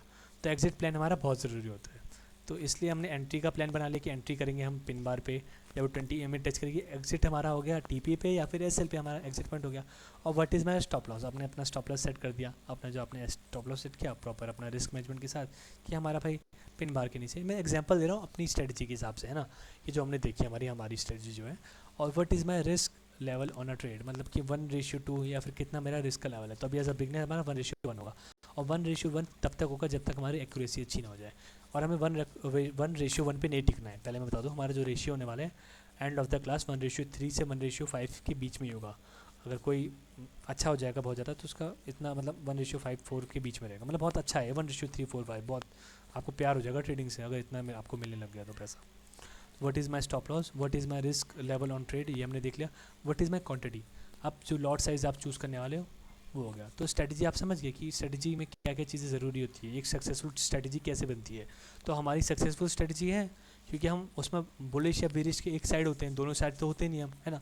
फिर हमारा एंट्री का पॉइंट होता है, एग्जिट का पॉइंट होता है, स्टॉप लॉस का भी, रिस्क लेवल भी हमारा है, और हमारे पास क्वांटिटी भी पता है हमें, हम 1% के हिसाब से अपनी क्वांटिटी लेंगे। तो ये हमारी स्ट्रेटजी जज करने के लिए हमारी स्ट्रेटजी अच्छी हो गई, पास हो गई इस टेस्ट में। तो इसके हिसाब से हम अपनी स्ट्रेटजी को टेस्ट करते हैं, ठीक है। अब हाउ टू ट्रेड, अब हाउ टू ट्रेड में क्या है, ड्रॉ सपोर्ट एंड रेजिस्टेंस, ठीक है। फिर फाइंड ट्रेंड, आपने सपोर्ट एंड रेजिस्टेंस ड्रॉ कर दिया, फिर आपने ट्रेंड फाइंड किया कि अब ट्रेंड चल रहा है इसके बीच में, ठीक है। फिर आपने ट्रेड सेटअप फाइंड किया कि यहाँ पे लोअर लो बना, फॉर एग्जांपल यहाँ पे एक और सपोर्ट था जहाँ पे इसने रीटेस्ट, यहाँ पे इसको मतलब यहाँ पे सपोर्ट लिया और यहाँ पे बन गई पिन बार, ठीक है। और यहाँ से मार्केट ऊपर चला गया, ठीक है। तो ये आपका ट्रेड का सेटअप हो गया, कैलकुलेट अपना, मतलब आपने एक सपोर्ट एंड रेजिस्टेंस ड्रॉ किया, फिर आपने ट्रेंड बना दिया, एक ट्रेंड चल रहे हैं, या फिर फॉर एग्जांपल ये ट्रेंड यहाँ से यहाँ आ रहा था, अपने सपोर्ट पे इसने सपोर्ट लेने लग गया और यहाँ पे हमारा रेजिस्टेंस है। तो हमने जो एक साइडवेज की स्ट्रैटेजी देखी थी उसके एग्जांपल से समझते हैं, हमने यहाँ पे एक पिन बार बन गया, या फिर एक बुलिश इनगल्फर बन गया। बुलिश इनगल्फर मतलब जो लास्ट कैंडल है छोटी सी, इसको एक बड़ी कैंडल ने निगल लिया, इससे बड़ी बन गई, इसकी पूरी बॉडी को इसने निगल लिया, ठीक है। तो ये बुलिश इनगल्फर बन गई। तो यहाँ से हमें मिल गया अपना ट्रेड सेटअप कि जब ये कैंडल बंद हो जाएगी, 15 मिनट या 1 घंटे की कैंडल है, उसके बाद ये जब कैंडल बंद हो जाती है उसके बाद हम एंट्री ले लेंगे तुरंत। तो हमारा ट्रेड सेटअप हो गया। तो हमने यहाँ एंट्री के हिसाब से, एंट्री लेने से पहले देख लिया कि हमारा एसएल यहाँ पे है, तो हमने लॉट्स वगैरह अपने कैलकुलेट कर लिए कि 1% के हिसाब से हमारा 0.02 का लॉट है, फॉर एग्जांपल 0.02 का लॉट है, और हमने ट्रेड के अंदर एग्जिट हो गए, एंट्री हो गई, हमारी यहाँ पे टीपी थी, तो यहाँ से मार्केट टुक टुक टुक टुक टुक टुक करके मस्त चली गई, ठीक है। अब आपने अपना स्टॉप लॉस लगा दिया मैक्स 1 to 2%, ये 2 to 3 एक्सपीरियंस के लिए, और आपका टेक प्रॉफिट हो गया भाई 1:1.5, 2:1, ऐसे करके 1:2 करके अच्छा खासा हो गया। फिर words needs to be a successful trader, तो आपको सक्सेसफुल ट्रेडर होने के लिए तो हमने पढ़ लिया कि प्लान चाहिए था, और रिस्क टू रिवॉर्ड रेशियो भी हमने पढ़ रखा है ना, कि रिस्क टू रिवॉर्ड रेशियो कैसे है। मतलब एक बार ये चीज़ देखते हैं हम कि रिस्क टू रिवॉर्ड में आपको कितनी बार विन करना है। 10 ट्रेड्स हैं और 40-30%, ये भी हमने देख रखा है, चार्ट में हमने देखा था कि मिनिमम 5 रेशियो में 20 बार भी अगर हम विन करते, 20% भी विन करते तो हम प्रॉफिटेबल होंगे। क्यों? क्योंकि हमने 1:5 की ट्रेड ली, मतलब अगर हम 10 रुपये लगा रहे हैं तो 50 रुपये हमारे जीत रहे हैं। तो अगर 10 ट्रेड लेते हैं तो 10 ट्रेड लिए हमने, हमारा लॉस फिक्स है, हम रिस्क मैनेजमेंट कर रहे हैं, तो हमने 8 ट्रेड लूज़ कर दी। तो 8 ट्रेड लूज़ करी तो 8 into 10 टाइम्स हमारा 10 रुपीज़ का लॉस है ना, और 8 ट्रेड हमने ली तो 80 रुपीज़ का लॉस हो गया हमारा। लेकिन हमने 2 ट्रेड विन कर दी, तो एक ट्रेड में हम 10 से 50 बना रहे थे, तो हमने 2 से कितना बना लिया 100, और 100 से 80 को माइनस करते तो $20 का हमारा फ़ायदा ही हुआ। तो ये हमारा मिनिमम 20% भी सही होता है अगर हमारा किसी का रिस्क टू रिवॉर्ड रेशियो 1:5 है। तो हम समझना चाह रहे हैं कि मतलब आगे चल के प्रॉफिटेबल होते तो एक्यूरेसी हमारी कितनी हेल्प करने वाली है हमें, जब हमारी 60 या 50% एक्यूरेसी है सॉरी, और हमारी 1:5 की ट्रेड, तो कितना पैसा कमाने वाले हो तुम बोरी भर भर के। अनिल भाई बोरी भर भर के पैसा कमाएंगे। फाउंडेशन कोर्स, ये तो थोड़ा सा एक पुराना मेरे स्टॉक मार्केट का था ये कोर्स, तो इसमें वर्ड्स थे कि जैसे जैर्गन्स वर्ड स्टॉक मार्केट के, मतलब कि कुछ मुश्किल वर्ड्स, तो वैसे हमारे इसमें होता है कि ट्रेडिंग सेगमेंट ऑफ मार्केट, ये सब वाली चीज़ें। तो हमने तो बाकी स्टॉप लॉस, टीपी, ये सब मुश्किल वर्ड्स पढ़ लिए हैं। What you when you achieve financial always stop loss while trading, और how to achieve financial literacy, ठीक है। वट यू विल अचीव, आप अचीव क्या करेंगे, मतलब इसमें आपका गोल क्या है। अगर आप ट्रेडिंग में आ रहे हैं तो आप किस लिए आ रहे हैं, तो जो हमारा कॉमन गोल है सबका, या शिवा तेरा गोल क्या है, तू ट्रेडिंग में क्यों आया है? पैसे कमाने के लिए। पैसे कमाने के लिए, मतलब बस पैसे कमाने हैं। मैं 10 रुपये कमा के देता हूँ तेरे को, 10 रुपये लेके चले जाओ। नहीं मतलब फ्रीडम भी तो रहती है, चाहे जा बैठ के, चाहे अपने लैपटॉप से और इंटरनेट से, कितना कितना कितना भी। कितना पैसा कमाना है मुझे कम से कम 5-10 करोड़ तो अकाउंटों का बैलेंस होना चाहिए मिनिमम। और 5-10 करोड़ से करेगा क्या? सोचा बहुत होगा ना, कुछ सोच रखा हाँ है क्या?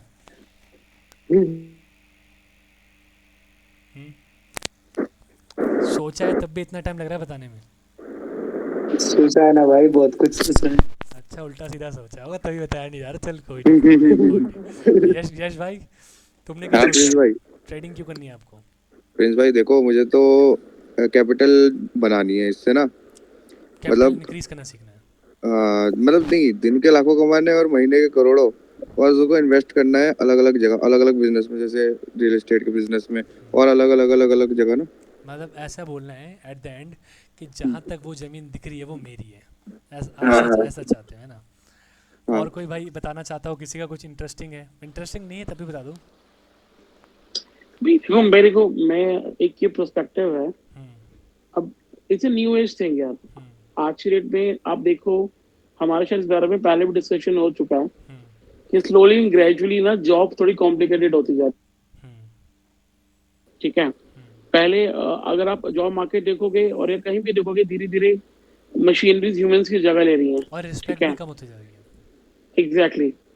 नहीं, रिस्पेक्ट तो चलो अलग चीज है, बट आप देखोगे धीरे धीरे मशीन, आप नॉर्मल चीज ले लो, मतलब जैसे टेक्नोलॉजी बढ़ेगी, हम्म, ह्यूमन की जगह मशीन लेती चली जाएंगी। छोटे छोटे जो रिटेल स्टोर थे, सोच कर हमारा फैमिली का किसी का बिजनेस है, उसकी जगह बड़े बड़े जाइंट्स आ जाएंगे। हम्म, पहले हम लोग शॉपिंग करते थे ग्रोसरी शॉप से, अब शॉपिंग करते हैं बिग बास्केट से, हम्म, मॉडर्न बाजार से, तो बड़ी बड़ी चेन्स आ जाएंगी। ठीक है।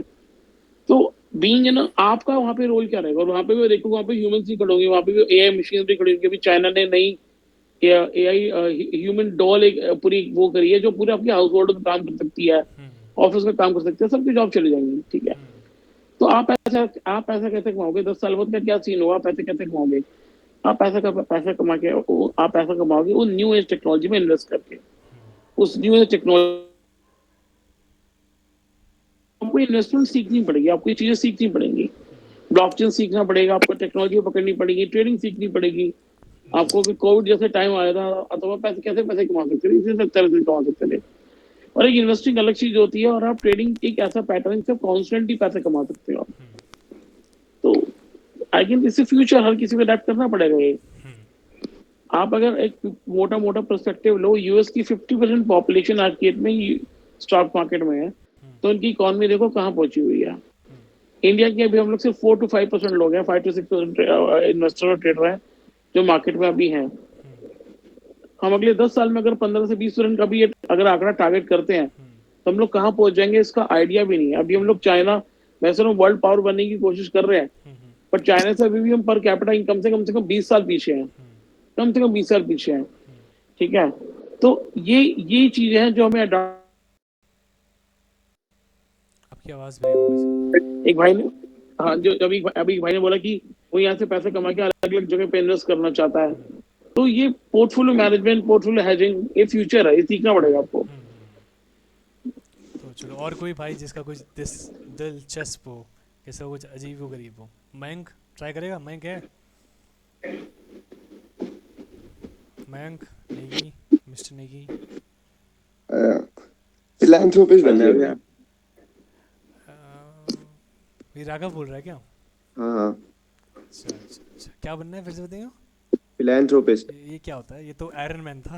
अरे नहीं, फिलैंथ्रोपिस्ट होते हैं जो पैसे डोनेट करते हैं ज्यादा। हाँ, तो वही आयरन मैन था, तो अपने वो डायलॉग में नहीं बोलता कि आप ये सूट के बगैर क्या हो? तो वो एक हाँ डायलॉग बहुत है। बढ़िया। बहुत अच्छी चीज़ है, बहुत अच्छी चीज़ है कि ये तो, मगर वो वाला डोनेट करने वाला मत बनना। ऐसे FTX का जो मालिक था ना सर, वो भी यही बोलता था कि मेरे को बिलियन से बिलियन बनाने, ताकि मैं तो डोनेट कर नहीं, पाऊँ।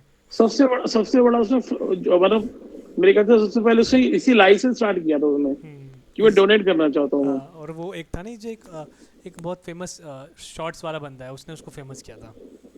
एग्जैक्टली, जो पूरी उसका, इकोनॉमी शॉर्ट करता है। हाँ ऐसे करके उसका नाम मैं भूल गया, उसको काफ़ी हेट भी मिला था। उसने खुद हाँ अपने हाँ, स्टेक्स एग्जिट कर दिए थे, मतलब वो प्रमोटर बन गया था उसके काफ़ी कॉइन्स के। एग्जैक्टली, पूरा थाईलैंड उसने बर्बाद किया है। तो स्टॉप लॉस के अब हम देखते हैं कि हमने देख लिया कि भाई financial freedom, what you will achieve financial freedom, जैसे सबकी अपनी अपनी फ्रीडम थी, है ना? अब जैसे फॉर एग्जांपल मेरा लेके चलते हैं, मेरा भी ऐसा ही कुछ है कि अपना घर चलता रहे। जैसे कवि का दोहा नहीं है, कवि का है, किसका दोहा है कि अपना पेट भरे और कोई द्वार पे आए तो वो भी भूखा न जाए। तो इतना कमा लो कि मतलब सब सिस्टम अच्छा चलता रहे। और बाकी इन्वेस्टिंग वगैरह तो अलग ही चीज़ है, वो तो करते रहेंगे, सब लोग करेंगे ही। वो तो फ्यूचर है, आपको अपनी अगर आने वाली पुश्तों को सेव करना है, या फिर आने वाले लोग जिन, मतलब सेव भी नहीं करना आपको, मान लो एक फॉर्म बना दिया आपने, वो इन्वेस्टिंग कर रही है, आपकी चैरिटी चल रही है उससे। ये सब चीज़ मैं आगे चल के पढ़ेंगे, मेरे पास इसके नोट्स पड़े हैं। किसी को इंटरेस्ट होगा अगर इन्वेस्टमेंट वगैरह में, तो मैं उसको भी अच्छे से समझा दूँगा। बाकी नितिन सर भी बहुत अच्छा समझाते हैं, वो भी इसके बारे में बता देंगे। और how to achieve financial literacy, मतलब हमें लिटरेसी होनी चाहिए, मतलब पढ़ाई लिखाई हमने करी हो फाइनेंस के बारे में, तभी तो हम फाइनेंशियल फ्रीडम ले पाएंगे। मतलब फाइनेंशियल फ्रीडम का रास्ता ही फाइनेंशियल लिटरेसी से गुजरता है। फाइनेंशियल लिटरेसी मतलब नॉलेज होना कि फाइनेंस क्या है कैसे है, तो उसी का एक पार्ट हम ट्रेडिंग में समझते हैं। और ट्रेडिंग की हेल्प से हम धीरे धीरे और भी चीज़ें होंगी, मतलब मैं आपको आने वाली वीडियोज़ में थोड़ी थोड़ी फाइनेंशियल लिटरेसी भी दूंगा कि आपको इन्वेस्टिंग वगैरह कैसे करनी है और पैसे सेव कैसे करने हैं, इमरजेंसी फंड बनाना है कि नहीं बनाना, ऐसे ऐसे अलग अलग चीज़ें नितिन सर मैं या फिर जो जो जिसको इंटरेस्ट है वो बता देगा आपको, जिसको नॉलेज होगी। तो अभी हमने मेन ये समझ लिया ट्रेडिंग के पर्सपेक्टिव से।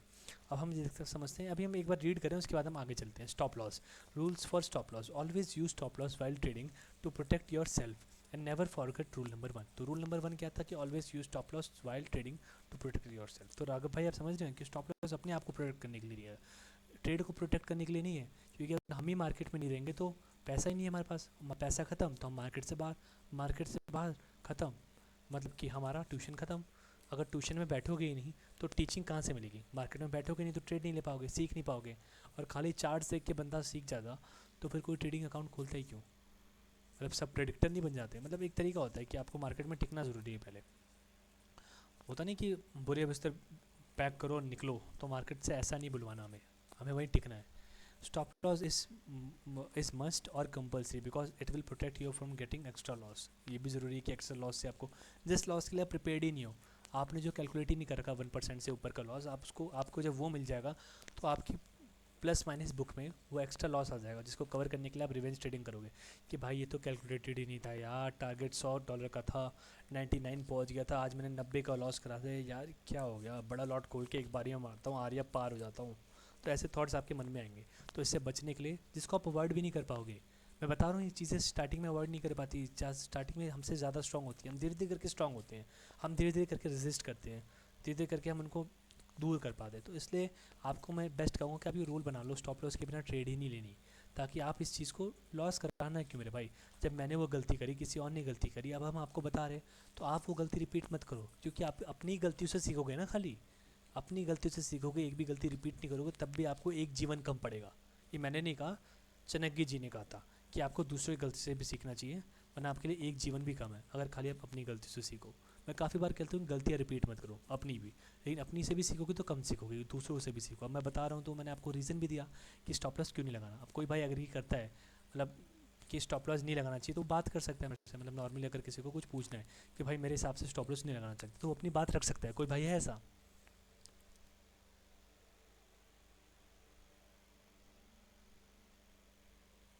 तो भाई हम पढ़ते हैं कॉमोडिटीज़। कॉमोडिटीज़ क्या होती है? कॉमोडिटीज़, तो COMMODITES। वैसे नोट्स बनाते टाइम ना थोड़ी स्पेलिंग लिख लेना आप लोग, क्योंकि मैं बचपन से कभी लिखता नहीं हूँ, मतलब मेरे को लिखने की आदत बिल्कुल नहीं, मैंने फाइलें नहीं बनाई, पेपर आंसर शीट्स में बच्चों से लिखवा लेता था, एग्जाम्स में उनकी लगा देता था, तो मेरी स्पेलिंग मिस्टेक्स बहुत होती है। तो प्लीज़ मतलब सब लोग इस चीज़ पे ध्यान रखना कि स्पेलिंग्स, और लिखा परफेक्ट होगा, लिखा हुआ कभी गलत नहीं होगा, क्योंकि अगर मैं लिखता हूँ तो पूरी रिसर्च करके लिखता हूँ, तो लिखा हुआ आपको गलत नहीं मिलेगा, बाकी स्पेलिंग ये गलत हो सकती है कॉमोडिटीज़ की, और बहुत बेसिक बेसिक स्पेलिंग आपको दिख जाएगी, वरना सेम भी उतार दोगे तो क्या चीज़ है, हमारा कोई टेस्ट तो नहीं है, कोई चेक कर रहा है ना।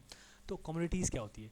Unlike in equity trading, in commodity market physical substance like gold, copper, crude etcetera are traded on contract basis. They are different types of investment in commodity market such as metals, energy, life stocks and meat. मतलब ये trade होता है, meet भी trade होता है, अगर किसी को नहीं पता तो मीट भी ट्रेड होता है, मीट का भी एक स्टॉक होता है, और स्टॉक्स में देखेंगे तो हम ये हमने इतना इसलिए समझा ताकि हमने ये समझ पाया फॉरेक्स में जो फॉरेक्स के पेयर्स के अलावा गोल्ड होता है, सिल्वर होता है, कॉपर होता है, क्रूड ऑयल होता है, तो वो उनको क्या कहते हैं, तो उनको हम जब किसी को बताएंगे तो हम बताएंगे कि हम कमोडिटीज़ में ट्रेड करते हैं, हम ये नहीं बोलेंगे फॉरेक्स में ट्रेड करते हैं, क्योंकि वो आपको तुरंत टोक देगा कि भाई फॉरेक्स मतलब तो करेंसी होता है, गोल्ड किसकी करेंसी है या सिल्वर किसकी करेंसी है। एक भाई मेरे से पूछ रहे थे क्यों, क्योंकि उनको ये चीज़ नहीं पता थी, उनको मैंने नहीं बताई थी उस टाइम, तो या फिर मतलब मैं अपनी ज़िम्मेदारी लेता हूँ कि मेरी गलती की वजह से उनको उस टाइम नहीं पता था, क्योंकि मैंने उसको बाद में प्लान किया था चीज़ों को, ये धीरे धीरे करके बताएंगे। तो उन भाई ने बोला कि गोल्ड कौन सी करेंसी है गोल्ड कौन सी कंट्री की करेंसी है? तो गोल्ड अभी कहीं की करेंसी नहीं है, क्योंकि वो भी कमोडिटी है, जैसे बिटकॉइन होगी, एल सिल्वाडोर की एक करेंसी बन गई है, एक शायद एल सिल्वाडोर ही नाम है उसका जगह का नाम। तो ऐसे अभी गोल्ड किसी की करेंसी नहीं बनी है, तो उसको कमोडिटीज़ में हम लेके चलते हैं। अब forex exchange and forex currency क्या है? Forex exchange, forex currency is where one currency is changed into another for commercial reasons, especially for foreign trades across the world. The forex market are big when it comes to daily trade volume of offering the most liquidity, मतलब सबसे ज़्यादा liquidity forex market देती है, around 6 point something trillions की, हमने notes में पढ़ा हुआ है, तो उसमें अभी का रेफ़र कर लेना। और इसमें हम ज़्यादातर जो रिटेल, मतलब जो हमारी जो ज़्यादा ट्रेड्स हुई ना वो ट्रेड हमारी कमर्शियल रीजंस की वजह से, मतलब कंट्रीज़ पे कंट्री, जैसे हमने अगर रफेल बाई किए रशिया से या किसी से हमने कुछ बाई करते हैं ना रशियन पेंट, तो ज़्यादा करेंसी यूएसडी में ट्रेड हो रही है कि यूएसडी एक बहुत अच्छी करेंसी है, स्ट्रॉन्ग करेंसी है, वो डूबेगी नहीं, तो सब लोग यूएसडी में ट्रेड करते हैं। लेकिन आने वाले फ्यूचर में आप ये चीज़ देखना कि यूएसडी धीरे धीरे वीक हो रहा है, तो आजकल आने वाले कुछ टाइमों में हमारी एज में ही हमें दिख जाएगा कि यूएसडी अपनी पोजीशन से हट गया, मतलब फंडामेंटल के हिसाब से मैं बता रहा हूँ आपको। अब ये हैजिंग है, तो हैजिंग वाला पार्ट अभी नहीं करते हैं, हैजिंग वाला ना हम इसको बाद में करेंगे जब हम थोड़ा सा प्रो हो जाएं, क्योंकि वरना आप सब अभी हैजिंग करोगे और हैजिंग करके फंस जाओगे इस चीज़ को, तो हैजिंग अभी अवॉइड करते हैं हम। कि कोई नितिन सर आपको हैजिंग समझनी है क्या? हेलो हेलो मैं थोड़ा सा ओवरव्यू दे दो। नितिन सर ये हैजिंग देखो हैजिंग ना वैसे थोड़ा सा बड़ा वाइड कॉन्सेप्ट है, मतलब मेरे ख्याल से आप थोड़ा सा ओवरव्यू दे दो, but it's very wide concept. इसको मैं अलग से सेशन भी ले लूंगा, कोई दिक्कत नहीं है हमें। क्योंकि मुझे लग रहा है कि अगर इसका कोई अभी मतलब ये ना हो ना कि अभी, क्योंकि हैजिंग बहुत थोड़ी सी ऐसा होता है कि आपको समझ आना चाहिए मिनिमाइज अभी मैं हैजिंग। सिंपल से बता दूं कि हैजिंग ये हो गया कि आप अपने बेसिकली पोर्टफोलियो या फिर ट्रेड को बैलेंस करके चलते हो। आपको लगता है कि स्प्रेड कर लेते हो, थोड़ा वो कर लेते हो कि थोड़ा सा सेफ होके चल लेते हो, थोड़ा उसको अलग अलग चीज में डिवाइड कर लेते हो कि भैया अब आपको एक तरह से नुकसान हो तो दूसरे से आपको प्रॉफिट हो जाए, एक तरफ से आपको कम है तो दूसरे से आपको थोड़ा एक्स्ट्रा प्रॉफिट हो जाए, तो उसे हैजिंग बोलते हैं। लेकिन एज अ बिगनर हमें ये चीज़ नहीं करनी है, अभी ये चीज़ ध्यान रखना, क्योंकि आप हैजिंग करने के चक्कर में आप हाँ ओवर ट्रेडिंग कर दोगे, फिर वो वाले लॉट बंद नहीं हाँ, करोगे। यहाँ पे हैजिंग ये होता है कि आपको जब पता नहीं होता ना ट्रेंड का, हम्म अब बाय भी लेते हो सेल भी ले लेते हो, ठीक है हम्म कि चलो एक तरफ हमारा, और होता है क्या, मैं इस सिचुएशन में बहुत बुरी तरह से फंसा हूँ। हम्म। अब होता है क्या, आपने एक जगह बाय और सेल ले नहीं लिया सर, ये हैजिंग में इक्वल नहीं है। आता, हाँ ये हैजिंग में हो गया रॉन्ग हैजिंग जो आपने करी, एक ही जगह पे बाय सेल कर दिया। हम्म, चलो मैं एक बार हाँ बताई हाँ देता हूँ, मैं हाँ इससे एक्सप्लेन करता हूँ, लेकिन कोई अभी इसको जिसको पूरा समझ आएगा वही यूज़ करना। ऐसा नहीं कि मैंने तलवार खोल के हम्म। दे दी तो आपने बंदे मारना शुरू कर दिया, नहीं, उस और तलवार ये को बड़ी थोड़ा, प्रो चीज है यार। तलवार को थोड़ा भी संभाल के कहीं कोने में रख देना, जब लकड़ी की तलवार सीख जाए तब तलवार उठाना। तो ये बेसिकली हैजिंग ये होता है ना, हैजिंग आप तब करते हो जब आपकी कोई बड़ी ट्रेड, बड़ी पोजीशन रनिंग है और आप चाहते हो कि अगर आपकी मार्केट उस ट्रेड पोजीशन से अपोजिट जा रहे हो और आपको ट्रेड अपनी पोजीशन बचानी है, तो आप उसकी एक छोटी सी कॉस्ट पे करते हो, तो उसको हैजिंग कहते हैं, जब हैजिंग सक्सेसफुल हो जाती है तब। अब हम पढ़ते हैं एक बार क्या होती है हैजिंग। हैजिंग बहुत मतलब अच्छा टर्म है, आप कौन करता है ये देखते हैं। It is not use by normal people, मतलब रिटेलर्स, मतलब हम जो है नॉर्मल लोग, हमारे से यूज़ नहीं करते, हम जैसे लोग इसको यूज़ नहीं करते। इसको यूज़ कौन करता है? It is use by big investors, मतलब जो एफ आई आईज कहते हैं, डी आई एस, जो मतलब बड़े बड़े बैंक्स हो गए, जो फाइनेंशियल इंस्टीट्यूट हो गए, वो लोग इन्वेस्ट करते हैं टू मिनिमाइज़ द रिस्क। मतलब वो क्यों इसको यूज़ करते हैं, हैजिंग को यूज़ क्यों किया जाता है? To minimise the risk and to lock the profit को लॉक करने के लिए और रिस्क को मिनिमाइज़ करने के लिए, मतलब जो हमारा रिस्क है वो कम से कम हो जाए ट्रेड के अंदर और हमारा जो प्रॉफिट है वो लॉक हो जाए। फॉर एग्जांपल से समझता हूँ, एग्जांपल समझते, एग्जांपल से सबको समझ आएगा। अब एग्जांपल क्या है? For example we buy gold, buy at 1980 पे हमने गोल्ड को बाय कर लिया है ना, ठीक है, और क्वांटिटी हमारी है फॉर एग्जांपल 0.20 मिनी लॉट्स, ठीक है, और हमारा जो करंट प्राइस है वो 2000 पहुंच गया, मतलब कि गोल्ड यहाँ से अराउंड, शिवा कितना पिप मूव कर गया 1980 से 2000 में, गोल्ड कितना पिप मूव किया?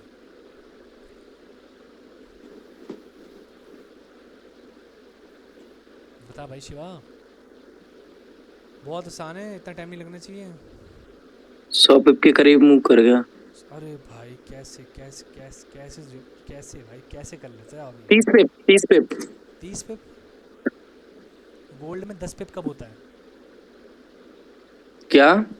जब 80 से 81 गोल्ड चले जाता है तो ₹1 की मूवमेंट के गोल्ड में, $1 की मूवमेंट में 10 पिप के फ़र्क आता है भाई। तू रिवीजन हाँ कर ले, पुरानी वीडियोस देख ले शिवा, ऐसे नहीं चलेगा। मैं सबको बता रहा हूँ, जिसको ये चीज़ नहीं तुरंत के तुरंत क्लिक कर रही, इसका मतलब आप प्रैक्टिस नहीं कर रहे, आप डेमो में ट्रेड कम से कम ले रहे हो। ये चीज़ ध्यान रखो, आप पुरानी एक बार जाके लॉट्स कैलकुलेट करना सीखो। लॉट्स तो मैंने बता दिया, आज वाली वीडियो देखोगे उसको, आज की वीडियो आप फॉलो कर लेना, रिस्क मैनेजमेंट निंजा वाली, प्रॉपर आप रिस्क मैनेजमेंट निंजा बन जाओगे, लॉट्स कैलकुलेट करना सीख जाओगे। और उससे पहले एक और लास्ट वीडियो में हमने देखा था कि पिप से कैसे कैलकुलेट करते हैं, कितनी पिप्स है। तो मैं गोल्ड का बताता हूँ। गोल्ड में सिंपल है, सबसे सिंपल, सब लोग याद रखना। 1980 से अगर 1981 होता है मतलब 10 पिप बढ़ गया, तो 1980 से अगर 20 हुआ तो 20 इंटू 10 200 पिप, तो 200 पिप गोल्ड हमने बाई किया था 1980 पे, है ना, और हमारा जो प्रॉफिट टारगेट है 210 पे, ये ध्यान रखो, अभी इसको कॉम्प्लेक्स नहीं करते अभी हम, ठीक है। हमने 1980 पे बाई किया था और प्रॉफिट टारगेट है 210 पे, और अभी मार्केट है 2000 पे, तो 2010 पे अभी मार्केट जाएगी तो हमारा प्रॉफिट टारगेट पूरा होगा। अब हम यहाँ पे आते हैं चार्ट, हमने 1980 से बाई किया है ना, हायर हाई बना, हायर हाई बना, हायर हाई बना, फिर हायर हाई बना। लेकिन ये हो गया 2010 जाने से पहले उसने थोड़ा सा मार्केट ने नीचे मूव दे दिया। मतलब हमारा अभी ये लोअर लो तोड़ा नहीं, मतलब अप ट्रेंड है। सॉरी भाई, मैंने बीच में इंटरप्ट किया। एक्चुअली ना मेरे इस फोन की बैटरी लो हो रही है, तो मैं दूसरी डिवाइस से ज्वाइन कर रहा हूँ, ठीक है? ठीक है, तो अभी एंट्री दे देना बस। हाँ ठीक है, ओके कोई प्रॉब्लम नहीं है। ओके भाई, बस एक मिनट में। हाँ ओके भाई मेरे। तो हम देख रहे हैं यहाँ पे 1980 से 2000 पे प्राइस चला गया। और 2000 ये समझो हेजिंग कर क्यों रहे हैं, ये कॉन्सेप्ट समझो अपना। ये कैसे यहाँ पे हमारा रिस्क मिनिमाइज हो रहा है और प्रॉफिट लॉक हो रहा है, कैसे कर रहे हैं हम ये चीज़। 1980 से हमारा प्राइस गया 2000 और हमारा जो टीपी है, हमारा टेक प्रॉफिट लेवल जहाँ पे हमारी ट्रेड हम क्लोज करने वाले हैं, वो है 2010 का लेवल, ठीक है। और मार्केट 2010 से पहले ही नीचे आने लग गई। तो अगर ये डबल टॉप बन सकता था, अगर हम देख रहे हैं कि भाई double top in the sense, double top तब बनता है जब मार्केट लोअर लो बनाता है हाई हाई से, मतलब ये अप ट्रेंड को ब्रेक करते। तो यहाँ पे अप ट्रेंड कब ब्रेक होता है, जब ये डॉटेड वाली लाइन सबको दिख रही है, जब ये ब्रेक हो जाती है। तो हमने प्रिकॉशन लिया कि अगर बाई चांस ये ब्रेक हो गई तो हमें सोचना पड़ेगा ना कि हमें क्या करना चाहिए। तो हमने देखा कि जैसे ही ये छोटा हाई हाई जो था इसको ब्रेक करती है, मार्केट थोड़ा सा नीचे आई। एक सेकंड में ऐड कर लूँ भाई को।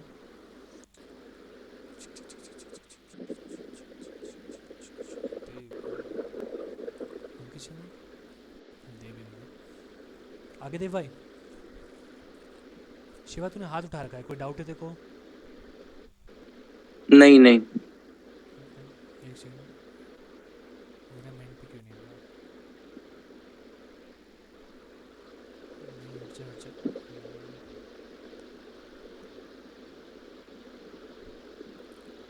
ठीक है, एक सेकंड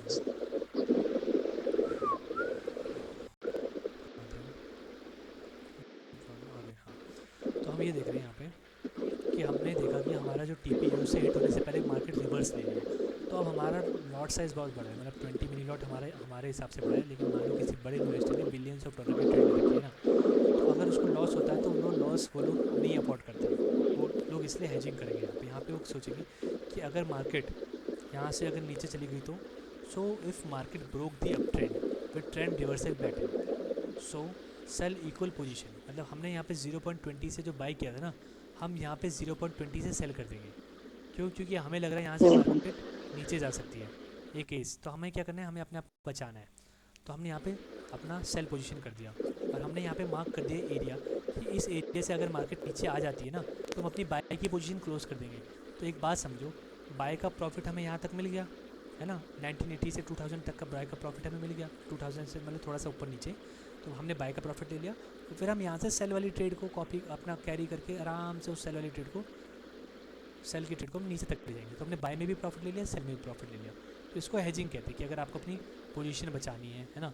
और हम पहला ये केस ना हम चाहते नहीं कि हमारे साथ ये अलग केस हो। अभी तो हमने ये सोचा। बहुत वर्स्ट केस सिनेरियो होता है प्रिंस ये वाला। हाँ। और मैं आपको जो पहले वाला बता रहा था ना, वो क्या करते रहे, मैं उसका रीजन बताता हूँ। वो लोग क्या करते हैं, जो अगर आप एक ही प्राइस पे बाय एंड सेल दोनों कर लेते हो ना, तो आपका जो वो ड्रॉ डाउन होता है ना, वो लॉक हो जाता है। उतना का उतना वो मार्जिन मनी कुछ भी नहीं लगती उसकी। बताओ उसमें क्या होता है सर? तो वो आपका क्या है? उसमें ना मतलब हाँ आपका बोलिए सर। मार्जिन मनी जीरो लगता है उसमें, हाँ आपका एक हाँ। तरफ मार्जिन मनी से जीरो लगता है। तो काफी लोग ना बेवकूफी करते हैं। वो लोग क्या करते हैं, अभी मैं काफी ट्रेडर्स को जानता हूँ जो हेजिंग को इसी तरह से डिफाइन करते हैं।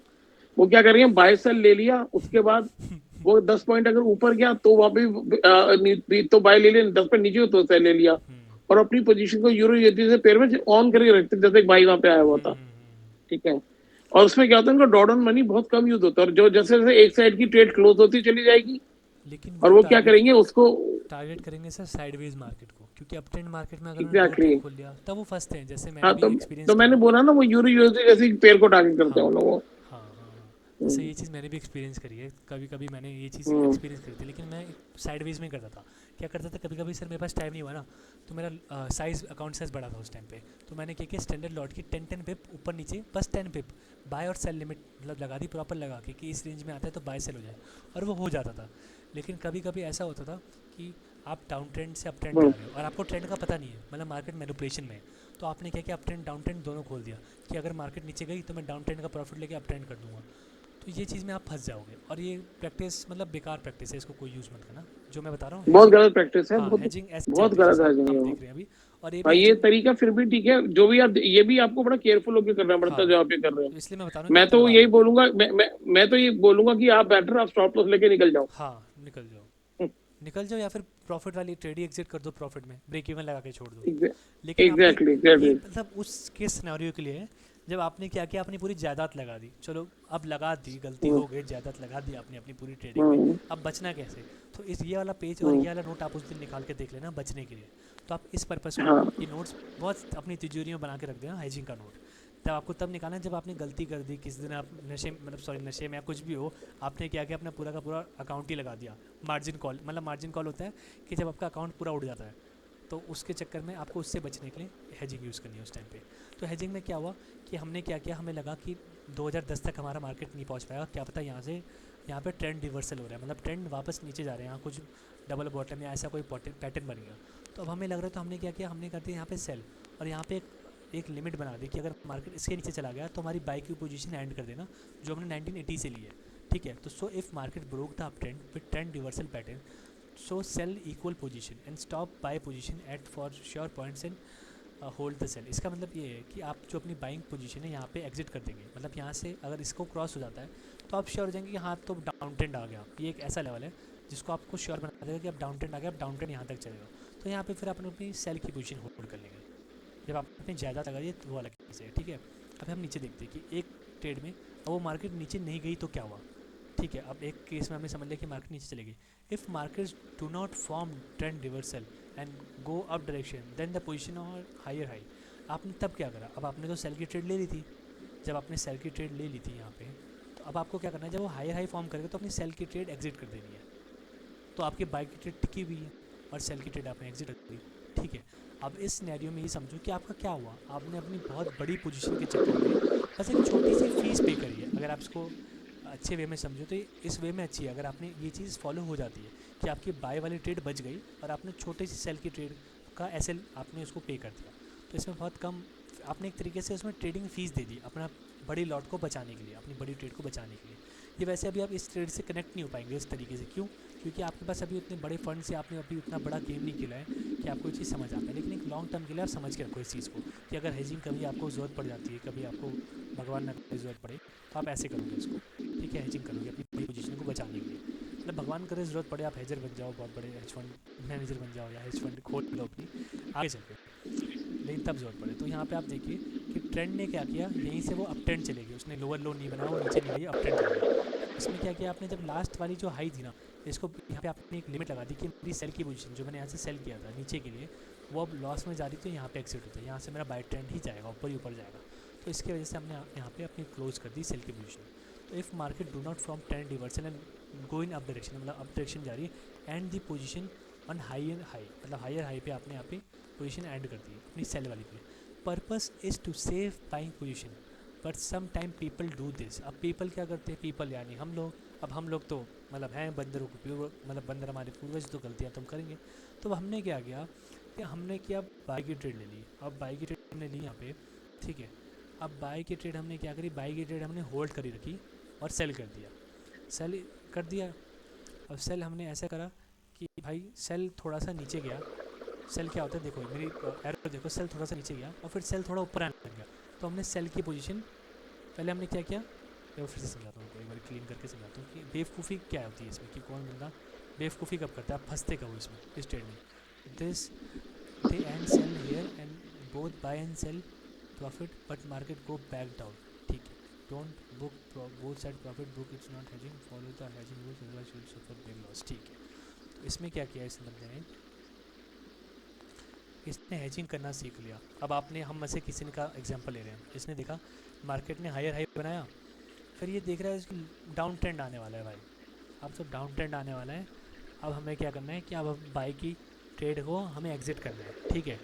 अब जब अगर हमें बाई की ट्रेड को एग्जिट करना है तो हमने लेवल देख लिया है ना, कि ये लेवल है और इस लेवल के बाद हमने बाई की ट्रेड को एग्जिट कर दिया। अब किसी ने मान लो बाई की ट्रेड को एग्जिट भी नहीं किया, कोई और महानुभाव निकला है ना, उसने बाई को ट्रेड को एग्जिट नहीं किया, उसको लगा लॉन्ग टर्म में तो मार्केट ऊपर जाएगी ना, थोड़ा सा रिट्रेसमेंट करिए। और फिर मार्केट थोड़ा सा ऊपर आई तो उसको लगा buy buy buy buy buy buy buy buy buy buy buy trend आ गया भाई, बाय बाय ट्रेंड है भाई, तो पक्का बाय ट्रेंड है, मार्केट ऊपर आ रही है, मार्केट ऊपर आ रही है, बाय ट्रेंड आ गया। तो उसने क्या किया, सेल की ट्रेड अपनी एग्जिट कर दी। तो उसने सेल भी लॉस में एग्जिट कर दिया, ठीक है। और उसके बाद क्या हुआ, मार्केट नीचे चली गई, तो उसकी जो बाय की ट्रेड थी वो भी उसने अपनी एंट्री पॉइंट से नीचे आ गया, तो उसको डबल लॉस हो गया। उसने सेल भी लॉस में एग्जिट कर दिया और बाय भी लॉस में एग्जिट कर दिया, ठीक है। मतलब जब मार्केट ऊपर गई तो उसने सेल एग्जिट कर दिया, ये सोचिए कि मार्केट अब नीचे नहीं जाएगी। उसने मतलब नहीं पढ़ा था टेक्निकल एनालिसिस, उसको नहीं पता भाई रीटेस्ट करने आती है नेकलाइन को, या फिर मार्केट अपना रिस्पेक्ट देती है एक दूसरे को, वो रीटेस्ट करने आई है ना, उसको नहीं पता था ये चीज़। तो उसने क्या किया, हेजिंग सुनी थी उसने कहीं कहीं कि भाई हेजिंग ऐसा होता है कि बाई की पोजीशन को बचाने के लिए एक सेल खोल दो। तो सेल खोला, तो सेल उसने सोचा था भाई सेल बंद भी करना होता है। तो जब उसने देखा कि भाई मार्केट से यहाँ से उसने सेल किया, मार्केट ऊपर जा रही है, तो उसको लगा भाई बाय ट्रेंड आ गया, मुझे सेल की पोजीशन क्लोज करनी चाहिए वरना मेरे को लॉस हो जाएगा सेल का ऊपर तक में। तो उसने हायर हाई के बजाय यहीं पे सेल कर दिया अपना पोजीशन है, तो यहाँ पे उसने लॉस बुक कर लिया। और फिर उसने क्या किया, यहाँ से बाय कर लिया, या फिर बाय की ट्रेड होल्ड रखी कि भाई कि अब तो मार्केट बाय होगा, अब तो मार्केट ऊपर जाएगा, और यहाँ से मार्केट आ गई नीचे, तो उसने बाय भी लॉस में बुक कर लिया, तो उसका डबल लॉस हो गया। तो don't book both side profit, it is not hedging then. एक चीज़ और है, जब आपने क्या किया, आप यहाँ बन गया 1.5 निशाना, यहाँ पे 1.5 निशाना कौन से बन गया बंदा, उसने करा कि भाई अप ट्रेंड में मार्केट गई और यहाँ पे डबल टॉप बनाया, तो उसने अप ट्रेंड का प्रॉफिट बुक कर लिया और यहाँ से एक सेल का पोजीशन खोल दिया, है ना।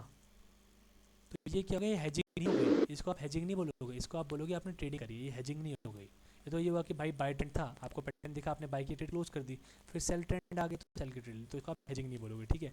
और follow hedging rules, otherwise you will suffer big loss, double loss.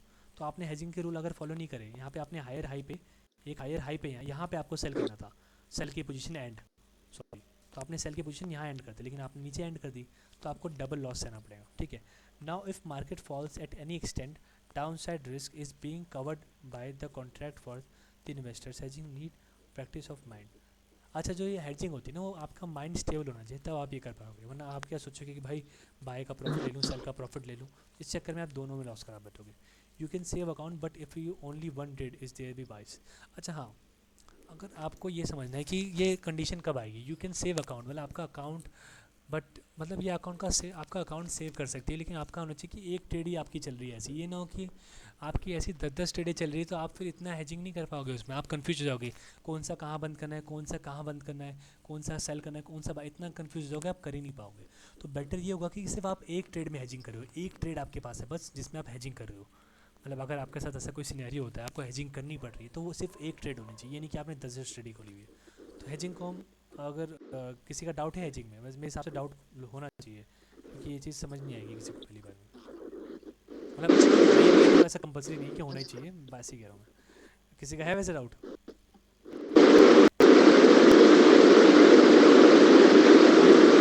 किसी ने माइक खोला लेकिन आवाज़ नहीं आई मुझे, मुझे बस फिर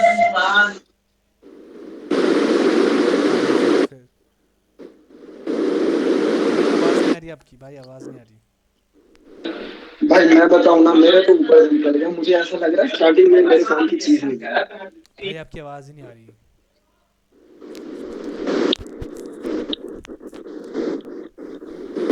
किसी का हेजिंग में डाउट है, जिसको मेरी आवाज़ पहुंच रही है, जहाँ जहाँ तक मेरी आवाज़ पहुंच पा रही है, घर के जिसके कोने कोने तक, किसी को है हेजिंग में डाउट? आवाज आ रही है भाई अभी मेरी? थोड़ी थोड़ी आ रही है भाई, बताइए। अच्छा नहीं, मैंने मुझे ना मतलब मेरे तो ऊपर से निकल गया, मुझे ऐसा लग रहा है ना कि स्टार्टिंग में मेरे काम की चीज नहीं हाँ, है। अभी है ही नहीं है, हमारे काम की चीज़ ही नहीं है हेजिंग। हम जिसको समझना था, या जिसको ये मतलब नोट्स बना के रखना है हेजिंग के, कभी ना कभी काम पड़ सकती है, ठीक है। अब हम देखते हैं ट्रेडिंग व्यू। ट्रेडिंग व्यू में टाइम फ्रेम होता है 5 minute, time frame represent movement of 5 price in 5 minutes. मतलब अगर किसी को टाइम फ्रेम नहीं पता कि टाइम फ्रेम क्या होता है ट्रेडिंग व्यू के अंदर, और 5 मिनट रिप्रेजेंट क्या करता है, मान लो यहाँ कोई बिगनर है, उसको पता नहीं कि भाई 5 मिनट की कैंडल बन रही है, 1 आवर की कैंडल बन रही है, डेली कैंडल बन रही है, इसमें फ़र्क क्या है यार, इसमें 1 मिनट 5 मिनट इसमें क्या फ़र्क है, मुझे तो समझ ही नहीं आ रहा। ओ माय गॉड, इसका मतलब क्या है? तो अगर उसको ये सब करने की कोई ज़रूरत नहीं है, मैं आपको समझाता हूँ कि 5 मिनट का मतलब है कि आपका जो चार्ट है, जो आपका प्राइस की मूवमेंट है, वो 5 मिनट में वो कैंडल रिप्रेजेंट करती है। मतलब एक कैंडल अगर ऐसे बनती है ऐसे, तो इसका मतलब क्या है कि वो ओपन ऐसे हुई, इसी प्राइस पे ओपन हुई और इसी प्राइस पे क्लोज हो गई। वो फॉर एग्जांपल ऐसा हुआ कि आपके घर के सामने क्या बिक रहा था इस बार, क्या बेचे हम? हम्म, क्या बेचोगे?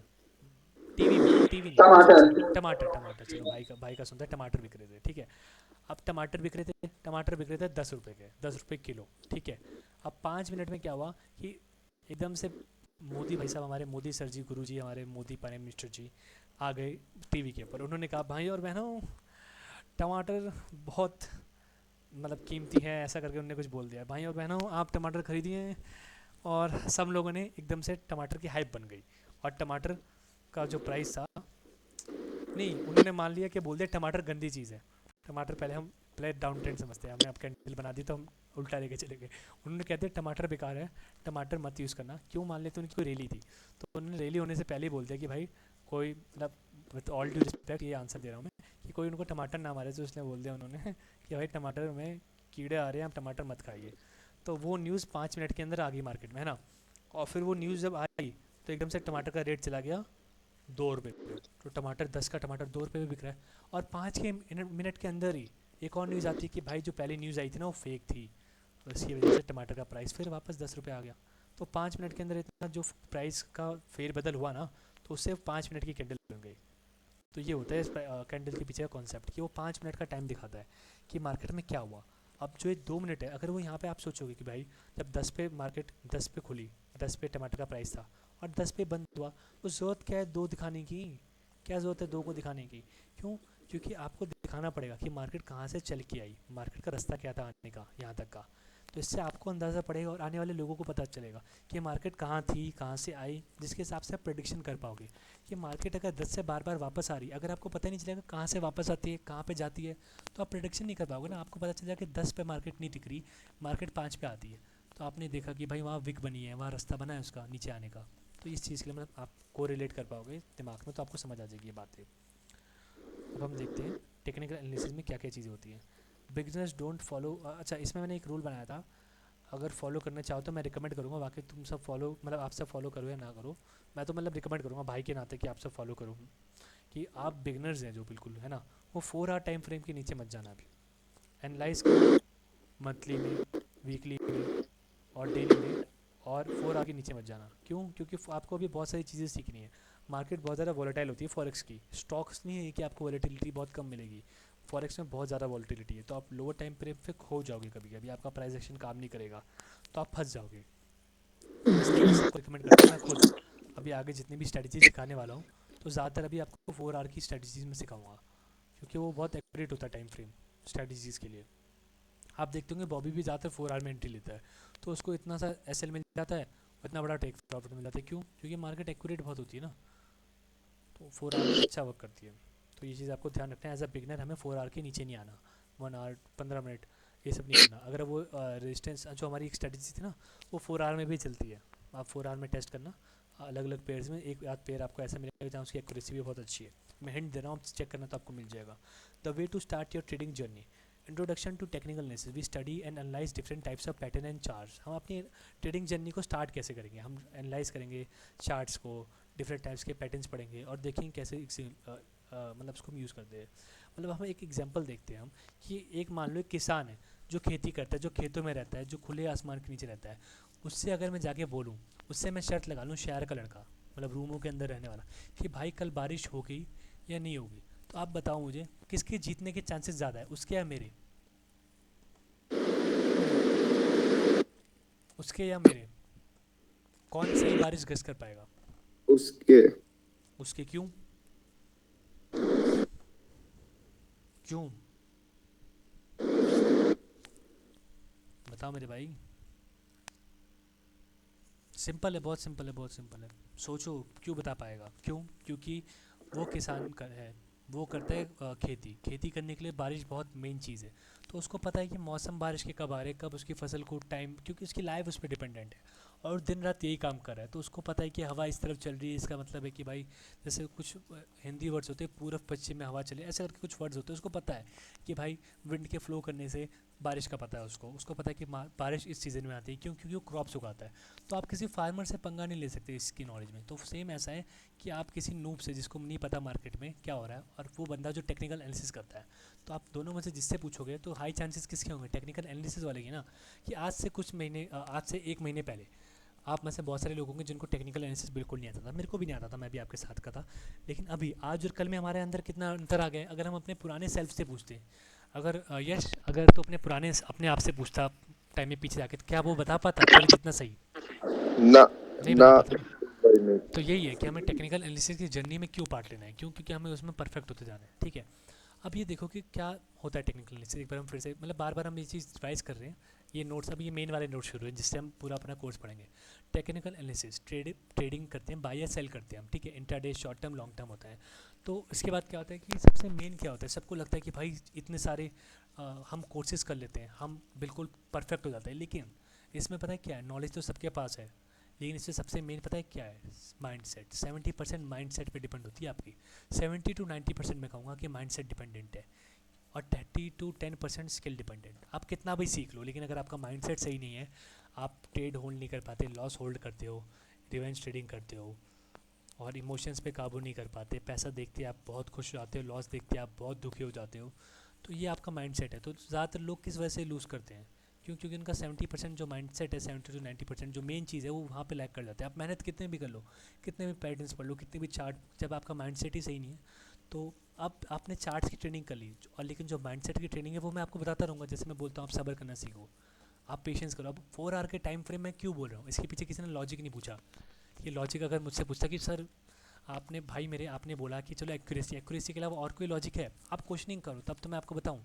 अब हर चीज़ मेरे को याद नहीं रहेगी आपको कि मैं बता पाऊँ। अगर आप क्वेश्चन करेंगे, आप जिज्ञासा रखेंगे अपने अंदर कि आप हर चीज़ का रीज़न पूछो ना यार। ये ट्रेडिंग के साथ बाय एंड सेल लिखा है, क्या कुछ और नहीं हो सकता? अगर नहीं हो सकता तो मैं बताऊंगा नहीं हो सकता, वरना मैं बताऊंगा हाँ भाई बाय एंड सेल ही होता है। तो ऐसा जितनी ज़्यादा चीज़ें पूछोगे आपको उतनी चीज़ें पता चलेगी। तो फॉर एग्जांपल हम क्या कह रहा था, मैं भूल ही गया। हाँ, कि 4 आवर क्यों करते हैं? 4 आवर हमारा पेशेंस बढ़ा देगा। तो पेशेंस बढ़ेगा हमारे पास, हम देखेंगे 4 4 आवर की कैंडल एक दिन, एक मतलब 4 घंटे में एक कैंडल बंद हो रही है, तो हमारा पेशेंस बढ़ता रहेगा कि भाई हम वेट कर पाएंगे अपने ट्रेड्स को देख के, हम जल्दी एंट्री नहीं लेंगे। वरना 15 मिनट 1 मिनट में तो ऐसा लगता है भाई मूव मिस हो गया यार, एंट्री ले लेनी थी, शेट यार प्रॉफिट लॉस हो गया यार, लॉस हो गया, अगली बार ले लूँगा, अगली बार भी नहीं, तीसरी बार में तो आप चलती कैंडल में एंट्री ले लोगे भाई। आप में कोई भी ले लेगा जब उसकी 2 लॉस आपके सामने मिस हो जाएंगी, 2 ट्रेडें प्रॉफिटेबल। तो इसलिए छोटे टाइम फ्रेम में मत जाओ, वो गलती का चांस मत दो ना, गलती तो करोगे आप, तो चांस ही मत लो गलती करने का, तो इसलिए आप 4 आवर लो। तो इस साइकोलॉजी को आप अपने माइंड सेट को बिल्ड करोगे धीरे धीरे। अब वर्क ऑन साइकोलॉजी क्यों? क्योंकि 95%, 95 क्या मैं आपको बोलूँगा 99, ये मैं आपको बोलूँ अगर कि ये जेई से भी मुश्किल होता है प्रॉफिटेबल होना, तो कोई बड़ी बात नहीं बोलूँगा मैं, क्योंकि ये मुश्किल होता है यहाँ पे, क्योंकि सब लोग लूज़र होते हैं ज़्यादातर 95 to 99%। और उसको 5% विनर में आने के लिए उसको कितनी मेहनत करनी पड़ती है उसी को पता, उसको कितने साल देने पड़ते हैं, कितने ताने सुनने पड़ते हैं, कितने लोगों की बातें सुननी पड़ती है, अपने आप से लड़ाई करनी पड़ती है। क्यों? क्योंकि फैसला आपने लिया है तो मेहनत आपको करनी है। खुजली आपको, ये तो खुजाओगे आप ही, कोई और तो आएगा नहीं खुजाने के लिए। तो यही चीज़ है। तो psychology is the bridge to winning this side, to winning side मतलब ये कि साइकोलॉजी ना आपका एक ब्रिज है लूज़र से विनर बनने का, लूजिंग साइड से विनिंग साइड। मतलब लूज़र बनना भी गलत नहीं है मेरे भाई, अपने 1000 गलतियाँ करो, लेकिन 1000 अलग अलग गलतियाँ करो, 1000 नई नई चीज़ें सीखो। उससे क्या होगा कि यार एक लिमिटेड नंबर ऑफ़ गलतियाँ है ना, मतलब एक सेट ऑफ नंबर है 10,000 गलतियाँ, 10,000 के बाद तो गलतियाँ नहीं होंगी ना, फिर तो प्रॉफिट ही प्रॉफिट है। तो ये एक टाइम होता है जिस टाइम में आप गलतियाँ करते हो, तो जो जो जल्दी सीख जाता है उसको एनालाइज कर लेता है, वो जल्दी प्रॉफिटेबल बन जाएगा। जो इसको थोड़ा लेट समझ जाएगा वो लेट बनेगा, लेकिन बनते सब है। अगर वो हार नहीं मानेगा ना कोई बनता, तो ये 100% मैं कह सकता हूँ कि अगर आप हार नहीं मानते तो ये मेरे से लिखवा लो, साइन करवा लो कि प्रिंस सिंह ने ये बात कही है कि 100% हर बंदा प्रॉफिटेबल बनता है अगर वो क्विट नहीं करता तो। और fundamental analysis, investment long term is more than 5 years, मतलब इन फंडामेंटल में पढ़ लिया कि भाई वो इन्वेस्टमेंट करते, बिल्ड एसेट्स बिल्ड करते बेस्ड अपॉन लॉजिक। तो जो उनकी ट्रेड्स होती हैं वो लॉजिक के हिसाब से होती है, वो एसेट्स बिल्ड करते हैं to build wealth for trading. मतलब ये वेल्थ लोग बिल्ड करते हैं। मतलब मैं आपको बताता हूँ इन्वेस्टमेंट क्या होती है। जैसे ट्रेडिंग में क्या होता है, आप अपना पैसा सारा का सारा लगाते रहते हो, लगाते रहते हो। कभी एक बार में आपका अकाउंट टूट जाएगा पूरा का पूरा, तो लेकिन आप क्या करोगे, अगर आपको ट्रेडिंग से वेल्थ में आना है, मतलब इन्वेस्टमेंट वाले पार्ट में धीरे धीरे करके आना है, तो आप क्या करोगे अपनी वेल्थ बनाने के लिए, आप क्या करोगे to build wealth from trading at least 20% of the profit from trading invest for long term, क्योंकि because in trading we can lose big. तो आप ट्रेडिंग से रिस्क, इतनी रिस्क वाली जॉब कर रहे हो आप, है ना, तो आप इतनी रिस्क वाली जॉब करो तो एटलीस्ट क्या करो अपना 20% जो प्रॉफिट होता है आपका मंथली वीकली, कुछ भी आप अपने हिसाब से टारगेट कर सकते हो, daily monthly weekly yearly quarterly, जो आपको सपोर्ट करे आपकी जेब और जो आपकी खर्चे सपोर्ट करे, वो उसका आप टारगेट बना लो और इतना सेव करो लॉन्ग टर्म वाली चीज़ों में, स्टॉक्स में इन्वेस्ट कर दो। किसी को स्टॉक्स वगैरह की नॉलेज लेनी तो वो भी पूछ सकता है, मैं आपको बता दूंगा कि लॉन्ग टर्म में आप खुद बता देंगे। पता है क्या होता है, एक तरीका होता है, आप ये देखो कि आपसे छोटी जनरेशन क्या यूज़ कर रही है, जो आने वाली जनरेशन यूज़ कर रही है ना, उस पर इन्वेस्ट करा करो हमेशा, जो चीज़ ट्रेंडिंग में हो, क्योंकि आज नहीं तो कल वो चीज़ आने वाली जनरेशन यूज़ करेगी, अपनी पूरी एज में यूज़ करेगी, तो वो चीज़ आगे चले जाएगी। वरना नेसेसरी वाली चीज़ों पे करो, कि जैसे फूड ऑयल हो गया, आपने फूड ऑयल पे इन्वेस्ट कर दिया, उसका रेट बढ़ ही रहा है, बढ़ता रहेगा जब तक लोग खाना खाते रहेंगे, जब तक एलन मस्क ऐसा कुछ इन्वेंट नहीं करता कि आपको कैप्सूल्स लेके जीवन काटना पड़े। अब टोटल नंबर ऑफ ट्रेडर्स क्या है, टोटल नंबर ऑफ ट्रेडर्स जो है 95 to 80% जो होते हैं ट्रेडर्स, इंक्लूड जनरल पब्लिक, मतलब नॉर्मल छोटी मोटी बड़े बड़े ट्रेडर्स, लेकिन जो उसके अलावा होते हैं 2 से 5% होते हैं ऑपरेटर्स, मतलब प्रोफेशनल ट्रेडर्स, मतलब जो बड़े बड़े ट्रेडिंग फर्म्स होती हैं, जो बड़े बड़े बैंक्स होते हैं ना, तो वो लोग क्या करते हैं, वो ह्यूज प्रॉफिट बनाते हैं, ह्यूज, मतलब एक बंदा वहाँ पे अगर फॉर एग्जांपल यहाँ पे क्या हो रहा है कि यहाँ पे सब लोग लॉस बना रहे हैं ना, 10 बंदे यहाँ पे लॉस बना रहे हैं और 10 बंदों का लॉस हुआ और 10,000 का लॉस हुआ, तो उन्होंने क्या किया 1 लाख रुपए डुबा दिए, और यहाँ पे एक ही बंदा 1 लाख रुपए कमा रहा है, तो यहाँ पे देख रहे हो कितना फ़ायदे में एक बंदा 1 लाख रुपए कमा रहा है। तो यहाँ पे बहुत कम पब्लिक है, और जो बहुत कम पब्लिक है वो बहुत ज़्यादा पैसा कमा रही है, जो इस साइड रहते हैं, जो ऑपरेटर्स की साइड रहते हैं ना, वो पैसा कमाते हैं बहुत ज़्यादा, जो उनको पता है कि मार्केट कैसे है, प्रोफेशनल ट्रेडर्स हैं जो, वो ऑपरेटर्स की तरफ रहते हैं, उनको पता है ऑपरेटर्स कैसे मूव करें, तो उनके साथ हो जाते हैं। ठीक है, ये लाइन हमें डिफ्रेंशिएट करती है ऑपरेटर्स को, प्रोफेशनल ट्रेडर्स को और नूब्स को। Taking trade on the basis of news and advisory. अब ये 90 to 95-8% वाले बंदे लॉस में क्यों हैं, क्यों, आपको क्या लगता है, कोई अपनी अपनी राय दे सकता है मुझे कि लॉस में क्यों है? थोड़ा सा इसको इंटरेक्टिव बनाने का ट्राई करते हैं हम, बताइए अपनी राय दीजिए, एक एक पॉइंट्स में स्पीड स्पीड में बोल दीजिए।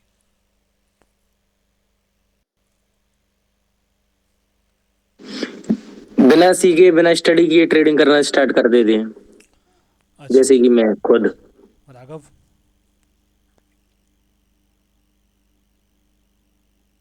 यश, बस बोलो यार, कोई कोई इशू चीजें नहीं मुझे है। पता नहीं है बट ऑब्जर्व ट्रेडिंग करना, करना जैसे स्टार्ट तुमने ऑब्जर्व किया हो कि कौन इन्वेस्टमेंट में ट्रेडिंग में कौन बंदा होता है, जैसे कि एक चीज़ देख, कोई बंदा अगर न्यूज़ पढ़ रहा है और न्यूज़ में आया कि भाई कि ऐसा ऐसा है, ये शेयर डूबने वाला है या ये शेयर ऊपर जाने वाला है, अब कोई उसके हिसाब से ट्रेड कर ले तो वो लॉस में ही रहेगा, क्यों, क्योंकि न्यूज़ पे डिपेंडेंट है ना। या फिर कोई किसी की एडवाइस लेता हो, जैसे मान ले कि मैं किसी को एडवाइस देता हूँ रोज़, ये ट्रेड बाय कर वो ट्रेड बाय कर, लेकिन कभी ना कभी मैं भी गलत हो जाऊँगा, तो वो मेरी वजह से लॉस में चले जाएगा। तो ये चीज़ें वाले हैं, जो जो बंदे आपकी लॉस में मेकिंग है, तो आपको अलग कैसे होना है, आपको ट्रेड्स न्यूज़ के ऊपर नहीं लेनी, किसी की एडवाइस पे नहीं लेनी।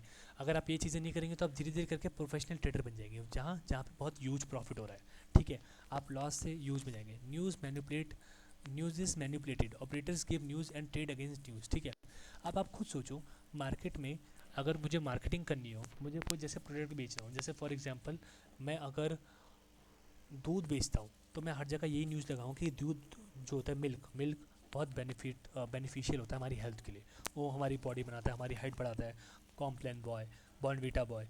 अब ये सब मैं ऐसे प्रोडक्ट लॉन्च करूँगा जो दूध को प्रमोट करे, है ना, क्योंकि मुझे दूध बेचना है। अब यहाँ पे सोचो, जब मुझे प्रॉफिट चाहिए तो मैं ऐसी कोई बात फैला दूंगा ना मार्केट में, न्यूज़ फैला दूंगा कि फॉर एग्जांपल मैं बोल दूंगा टाटा का एक शेयर है, या फिर मैं बोल दूंगा गोल्ड का प्राइस नहीं, टाटा ऐसे लेते हैं हम, यूएस और फॉर एग्जांपल यूएस और जीपीवाई लेते हैं, हमने बोल दिया कि भाई जापानीज़ जो कल्चर है वहाँ पे कंप्यूटर फायर उन्होंने बना लिया है, सुपर कंप्यूटर, और उनकी इकोनॉमी बूस्ट हो जाएगी बहुत ज़्यादा उस वजह से, फॉर एग्जांपल हम मान के चल रहे हैं। और यूएस के अंदर इलेक्शंस होने वाले हैं, इस चक्कर में वहाँ दंगे हो गए जिसकी वजह से डॉलर वीक होने वाला है। अब मैंने ये न्यूज़ फैला दी, तो सब लोग क्या करेंगे, डॉलर को शॉर्ट करेंगे, जितने भी पेयर्स हैं डॉलर को शॉर्ट करेंगे। क्यों? क्योंकि उनको मैंने न्यूज़ दी है, मैंने, और मुझे बनाना है प्रॉफिट। तो जब लोग सारे सेल कर रहे होंगे तब मैं बाय कर लूँगा, उनका सारा प्रॉफिट लेके निकल जाऊँगा, क्योंकि मैं हूँ ऑपरेटर और मैंने वो न्यूज़ फैलाई। मार्केटिंग होती है एक तरीके से, आप समझना, एक डिटेल में बताऊंगा एक अगली ट्रेड में, एक आध ट्रेड हम यहाँ पे देखते हैं। तो let's take example of how market works. एक सेकंड रुक जाओ, टाइम कितना हो गया, यहीं पे एंड कर दे भाई, हाँ बहुत टाइम हो गया, एंड कर दें यहीं पे। किसी को कोई डाउट है? मतलब मेरे को तो दिक्कत नहीं, लेकिन फिर आप सबको भी सोना होगा ना अभी। अब एंड अभी एंड कर देगा बात।